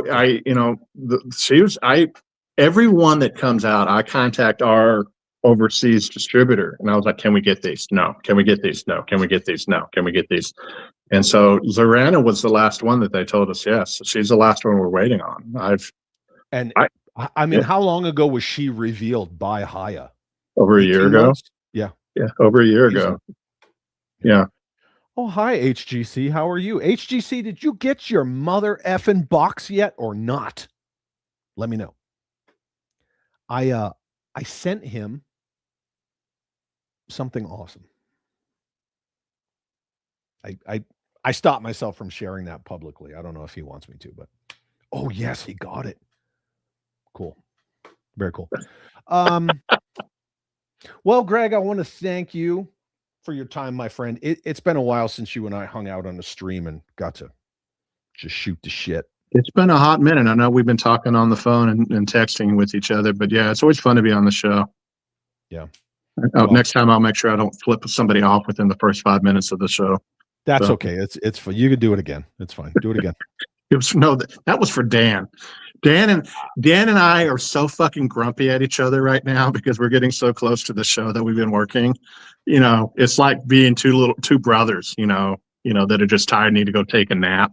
Oh, yeah, I know. We've just been at each other's throat. Well, not at each other. Well, we've just been fucking dicks to each other and probably by the time we do the show, we'll be so sick and tired of looking at each other. We've been working our asses off on the show. Everybody has been. And you guys put all of your heart and soul into we do. But I mean, every year. It's because we love it, and we love you being involved because you love the hobby, and and John and Mikey and Bobby and all these other people, and just meeting all these new people. I mean, if I hadn't gone to Assembly Required, I would have never known anything about Craft and Conquer. If I hadn't got, I would never met Kickley. And I was really bummed Kickley couldn't do the show this year. Last year he did that freaking wild bill with like 20 fingers. Yeah. We hope to get him back next year, but again, he was dealing with some family issues and he was so apologetic. And I was like, brother, it's okay, man. Family comes first. But I know you always bust upon my ass about, saying the Joe community or the Joe family, but to me, that's what the thing is almost to a certain degree. I think somebody pointed about it earlier. It's kind of like going to the family reunion, and hanging out with folks and shooting the shit. And that's what I always enjoyed about Brian Savage's shows is every year as I got to see my friends. And I've known people since 1998 that I've met at shows that I've been friends with to this day. And I've met people that I'm friends with. I mean, I haven't known you for very long compared to my other friends. And you and I talk all the time. And, I talk to Kickley now and Kukovic and Mikey and, all those other people that I just, I really just enjoy talking to them and, waxing nostalgic about stuff, It's when you talked about 3 hours just on neon shit. I mean, dude, you could get me on a tangent and that we could have like a 7-hour podcast where I'm just drinking Coke and, talking about, G.I. Joe, Master of the Universe, Star Wars, and, Transformers and all that. 7-hour streams like it's nothing. Hey, Greg, I need you to set it up for me. The G.I. Joe what? The G.I. Joe what? The G.I. Joe what? People in the G.I. Joe what? I said community. Community. Yeah, I know. You don't like that word. No, I don't like the misuse and the abuse of that word. Right. That's my problem. Carlos is asking, how do Hiya Joes compare to the figure subscription service Joes? Are they bigger, smaller, the same size? They're almost exactly the same. Yeah, it's the same size. Yeah. Like if you're Pursuit of Cobra 30th anniversary, 50th anniversary, FSS, those are all the same. Yes. Hiya Joes compared to those. Greg, yeah, I have mentioned this to you numerous times before. I'm gonna mention it again before the opportunity is lost to the annals of time. You said annal. To the annals of time. Get freaking DePriest and Vala to do a panel on Pursuit of Cobra 30th, 50th anniversary. You mentioned that to me. I think what we need to do is because Daryl will be at the show. So will Mr. Vala, and they both work on those lines. Let's put our heads together and talk about that. Because Daryl's hilarious. I've known Daryl since way back when he wrote his book on 12-inch shows, and then he went to go work for so much shit. He's like Ron. He's forgotten more than he remembers. Oh yeah. Yeah. And it took me forever to crack that egg on him. And then finally, after he did the one in 2024, he was like, he came to me and was like, hey, Greg, I worked on Star Wars. And I'm like, yeah, I know you worked on Star Wars, So it was just like, now he wants to talk about it. That. Yeah. And so, I think 49er Brian says, do a 50th anniversary panel for 2027. What is so great was working with Dan and when we were talking about Python Patrol and Tiger Force and all those different things, we knew we couldn't fit it all together. So we know we're already going to have content in that vein for the next couple of years, Yeah. And so, don't freaking stone me. I like Sigma 6 and I'd like to know the story of Sigma 6, Especially the freaking mission scale, the 2.5-inch shit. That's awesome. Yeah. And so, if we can talk to guys like that, and I was who was it? Mark. He worked for Bobby. Mark Weber. Is it Mark Weber? Weber. Yeah. Yeah. We talked to him. He worked on Joe. Mark was Bobby's boss for a while at Hasbro. Mark and Daryl. Mm-hmm. And so I was on a podcast with him and we started kind of bouncing some ideas. And I was like, hey, Mark, I'll give you a call later. Let me tell you, we're all about the preservation of the legacy of G.I. Joe. And it doesn't matter when. I know. It's just a preservation period. Yeah. And that's what makes DFW special as far as like conventions goes. Like it's all about the history, the love, just like you said, the preservation of G.I. Joe as an intellectual property.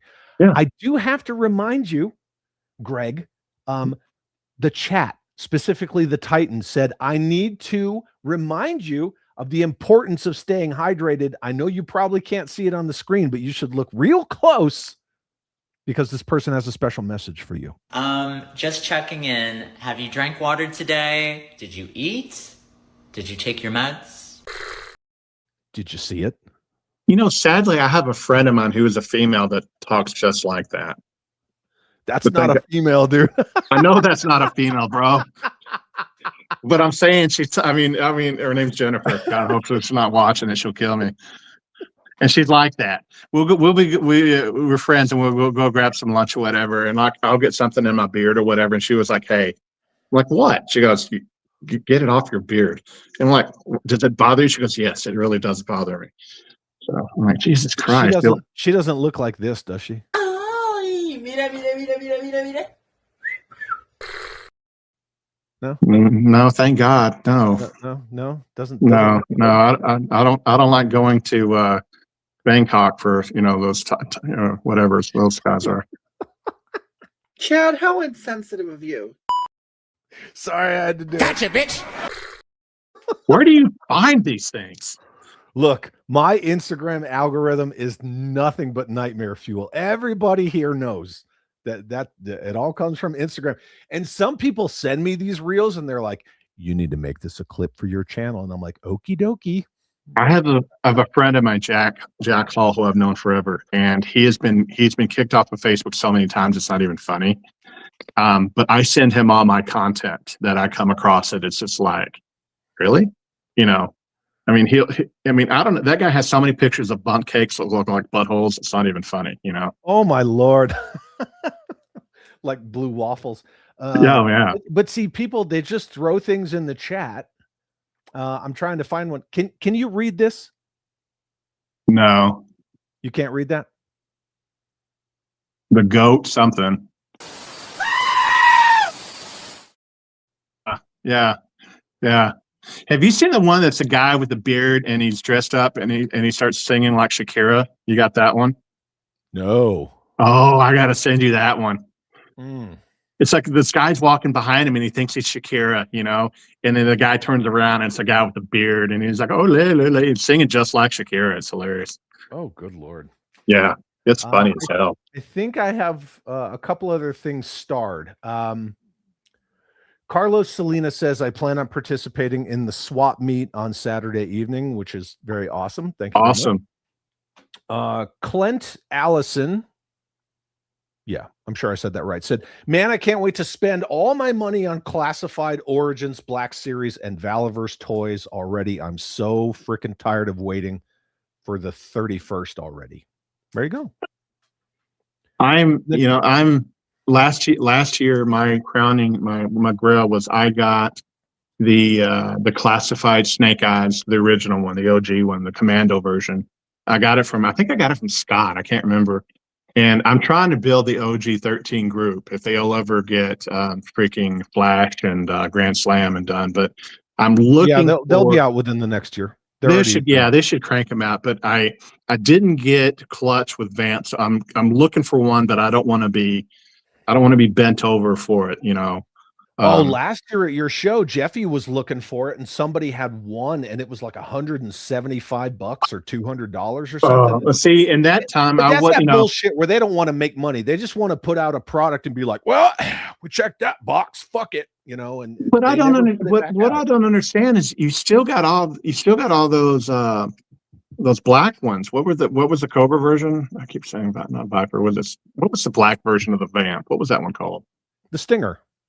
Keep saying Viper. What the hell, Greg? Oh yeah, they can't sell the Stinger. Yeah, but I'm like, if you sell out of it and people are charging $400 for this thing, and I just can't do that. I mean, I spent $100 getting that, Commando Snake Eyes, but I just can't do that with the other one. I mean, I'll spend $100 to get the Clutch, if I have to, because I want to have him as part of the team.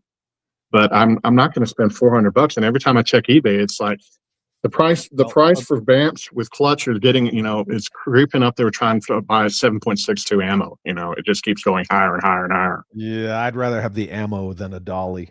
But well, I've got the ammo. I just want the OG. I just want the OG guys, man. That's all I want. I got you. But I will say this: the Hasbro mouthpiece channel known as Full Force did say that Grand Slam's not going to come with the jump. He's going to come with the HAL. So get ready to pay a shitload for Grand Slam. Oh, wow.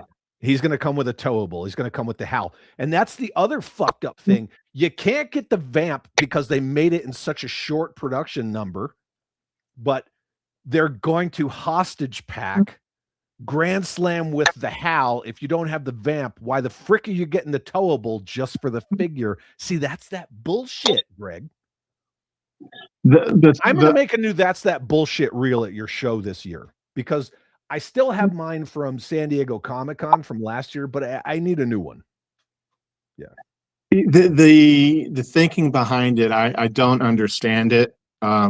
Because you got all these stingers that are just sitting around. It's like, dude, just do another run of the Vamp, and you would have people just, I would buy one, and it's not unheard of.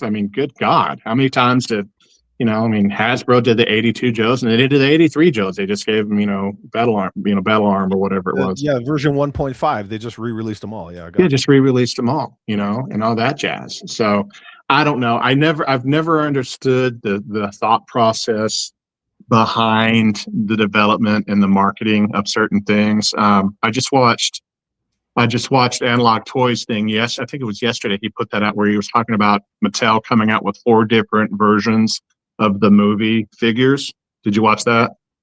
No, but I'm aware. I've seen the smaller, the 5-inch lower price point figures. They look great.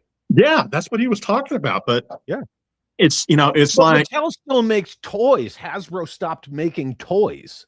And yeah, when that was the thing about it, it was like I was a little confused because there's 4 different genres that they're doing. They're doing high end, super high end for for collectors like you and me, and then they're doing kind of like the medium road, which is a little bit, and then the smallest ones, the ones that look like they're based upon the 19. I think they call it the classics line. I don't get that. It doesn't make sense. They look retarded. Yeah. But the ones that they're made for the kids that are like, I think they're like $10 a pop, and their articulation is really good. It's like, it just baffles me that, but and I've had this conversation on multiple occasions with different people. Mattel has always understood that concept,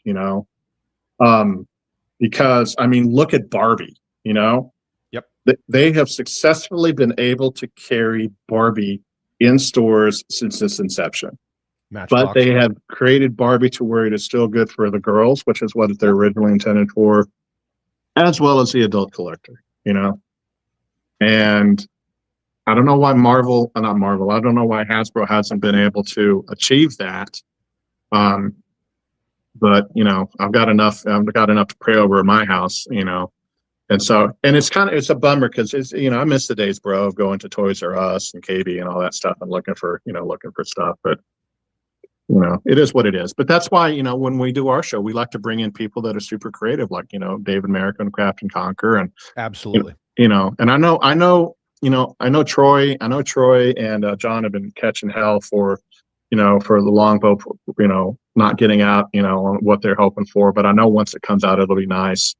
And I love Delta 17, Ken, and all those guys. So whereas the big dogs are failing in taking care of their collector base or whatever, I think everybody else has taken that torch and ran with it. Oh yeah, independent toy companies are running circles. I don't want to say around the big 2 as a whole, but yeah, they kind of are, especially Hasbro, because Cox and his people, they don't want to make toys anymore. They want to license shit out. They want to give mass to the loyal subjects, and then they're just inundated with quality control problems, and that's fine. Fans do the best work. Like Ace from Ramen Toy, he makes a way better Machina vehicle than Loyal Subjects makes of a no shit mask vehicle, and is their fucking fault that they didn't give the mask license to Ace. So that's a weird one. Ace is another person I'd love to have come to do our show next year, because I love when he did the Centurion. Well, let's work it out. I talk to Ace every other day.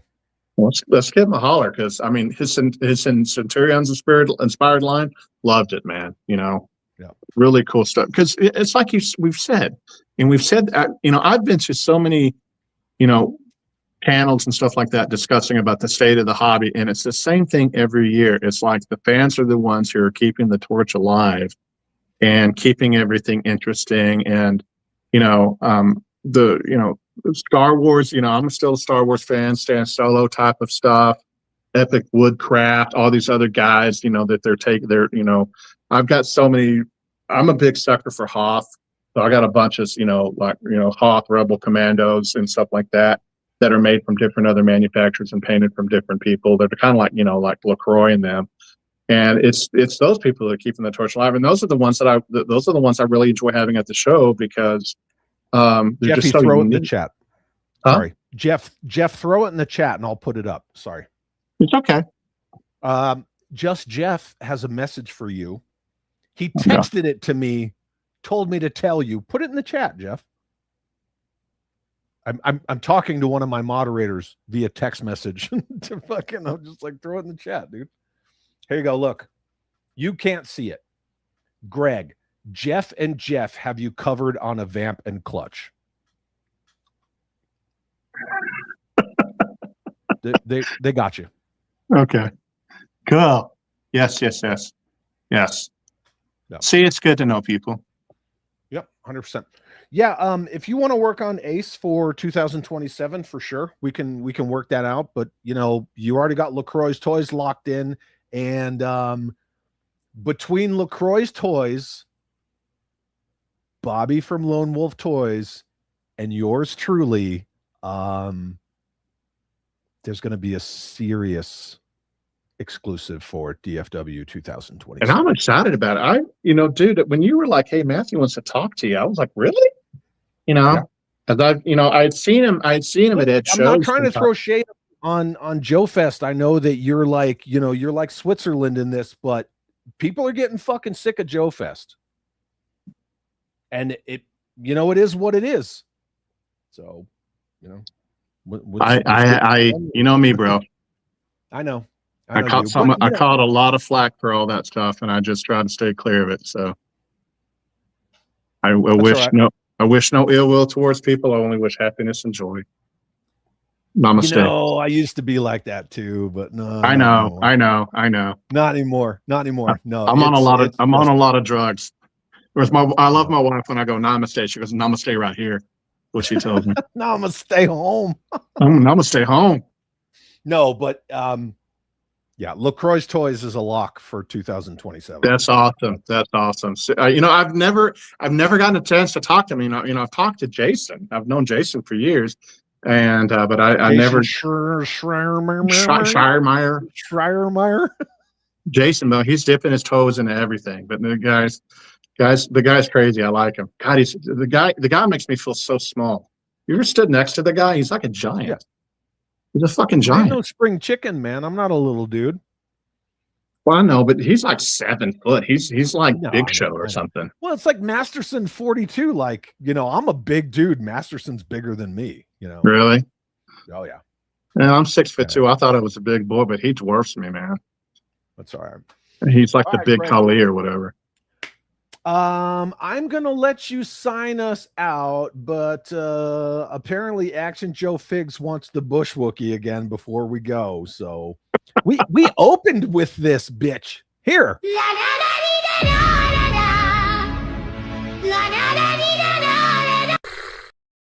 How horrible is that? Dude, that is some nightmare fuel. It's so terrible. It's so terrible. Like, is that fake? And I'm like, no, none of them are fake. No, that's not fake. Real. That's the world, man. That's why I stay at home and order from Amazon. Oh God, I know it's terrible. I see that. I'm like, mommy. Oh, it's freaking horrible, dude. I cannot thank you enough for coming on. Good old Toothy Ruthie. That's fucking terrible. I can't thank you enough for coming and hanging out with me and talking. Hey, bro, thanks for having me on. I always love coming on the show and just shooting the shit. So.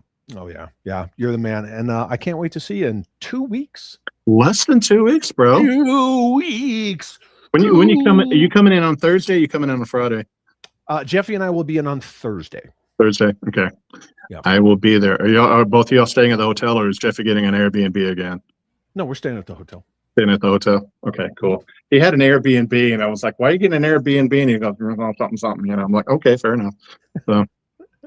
The Titan says, "I need the DFW GI Joe show to cleanse my memory of Chad's clips." I can't help you on that one, man. Unless you apparently finding this bartender is like something that'll help you in that route. So I don't know. I have to figure out who this bartender is. I was so out of it. I didn't. So she must have been something phenomenal. Well, come on. You know, a bunch of sweaty toy nerds standing around, and there's a female that has 10 fingers and 10 toes and both her eyes, you know, that's semi-decent looking. That's like a, you know, a convention 9's like a on the street 4. Oh yeah. She's got 5 of her teeth, you know. Yeah, she's a winner. Jeffy says the bartender is worth the price of friggin' admission. See, even 49er Brian says the bartender was a 10. I must check out this phenomenon that you speak of. But you know what I'm not doing this year, Greg? I'm not cutting my hair. Here you go, boy. I cut mine, and mine's already gone. I did get a text from you that said, "Cut your hair, hippie." Cut your damn hair, you hippie. That's right. No, we're going full fucking handlebar mustache. Brother, I had a Santa Claus beard up until probably about a month ago, and I shaved it off because I just got tired. I mean, I was doing the hair care product and doing the Viking beard wax and shit. And so I've got the goat back, but you know, I would say if you see a fat white guy with a goatee at the show, that's me, but that's half the fucking show. So see, and that's why I wouldn't stay bald when I knew I was going to grow out a beard, because I can't stand most of the people in the GI Joe community who are bald with beards. Most of them are shitbags. Bald with goatees. I think I told you the story where my friend Matt was out of his booth, and the guy goes, "What does he look like?" And I was like, he's about 6'2". And he goes, "Okay." I said, "He's bald with a goatee." And he goes, "Keep going." I said, "He's got glasses." Keep going. He's got a t-shirt and cargo shorts. Keep going. And he's wearing Crocs or sandals. And he was like, "You have described half of the showroom floor." Does he have a shoulder bag with a bunch of patches and pins on it too? Yeah. Strangely enough, Matt does, because he collects pins from Disney World. So do I. I know. I don't know. I don't collect them. Rock my old school gas mask bag. I used to carry a Claymore bag, so I used to put all my shit in a Claymore bag. I love it. All right, Greg, thank you for hanging out with me, my friend. We're going to sign off. Do you want to do the honors? Sure. Okay. DFWJoeShow.com. Be there. Yay. Can you look into the camera and say, "Have an awesome day"? Have an awesome day. Gotcha, bitch. Thanks, Greg. I love you. Thanks, everybody, for being here. And you all get to watch the Nightmare Fuel outro. Thank you all for being here. And we'll see you in 2 weeks. I'm still streaming this Sunday, but we'll see everybody in person in 2 weeks. See you in 2 weeks, brother. 2 and 2. Peace out. Later.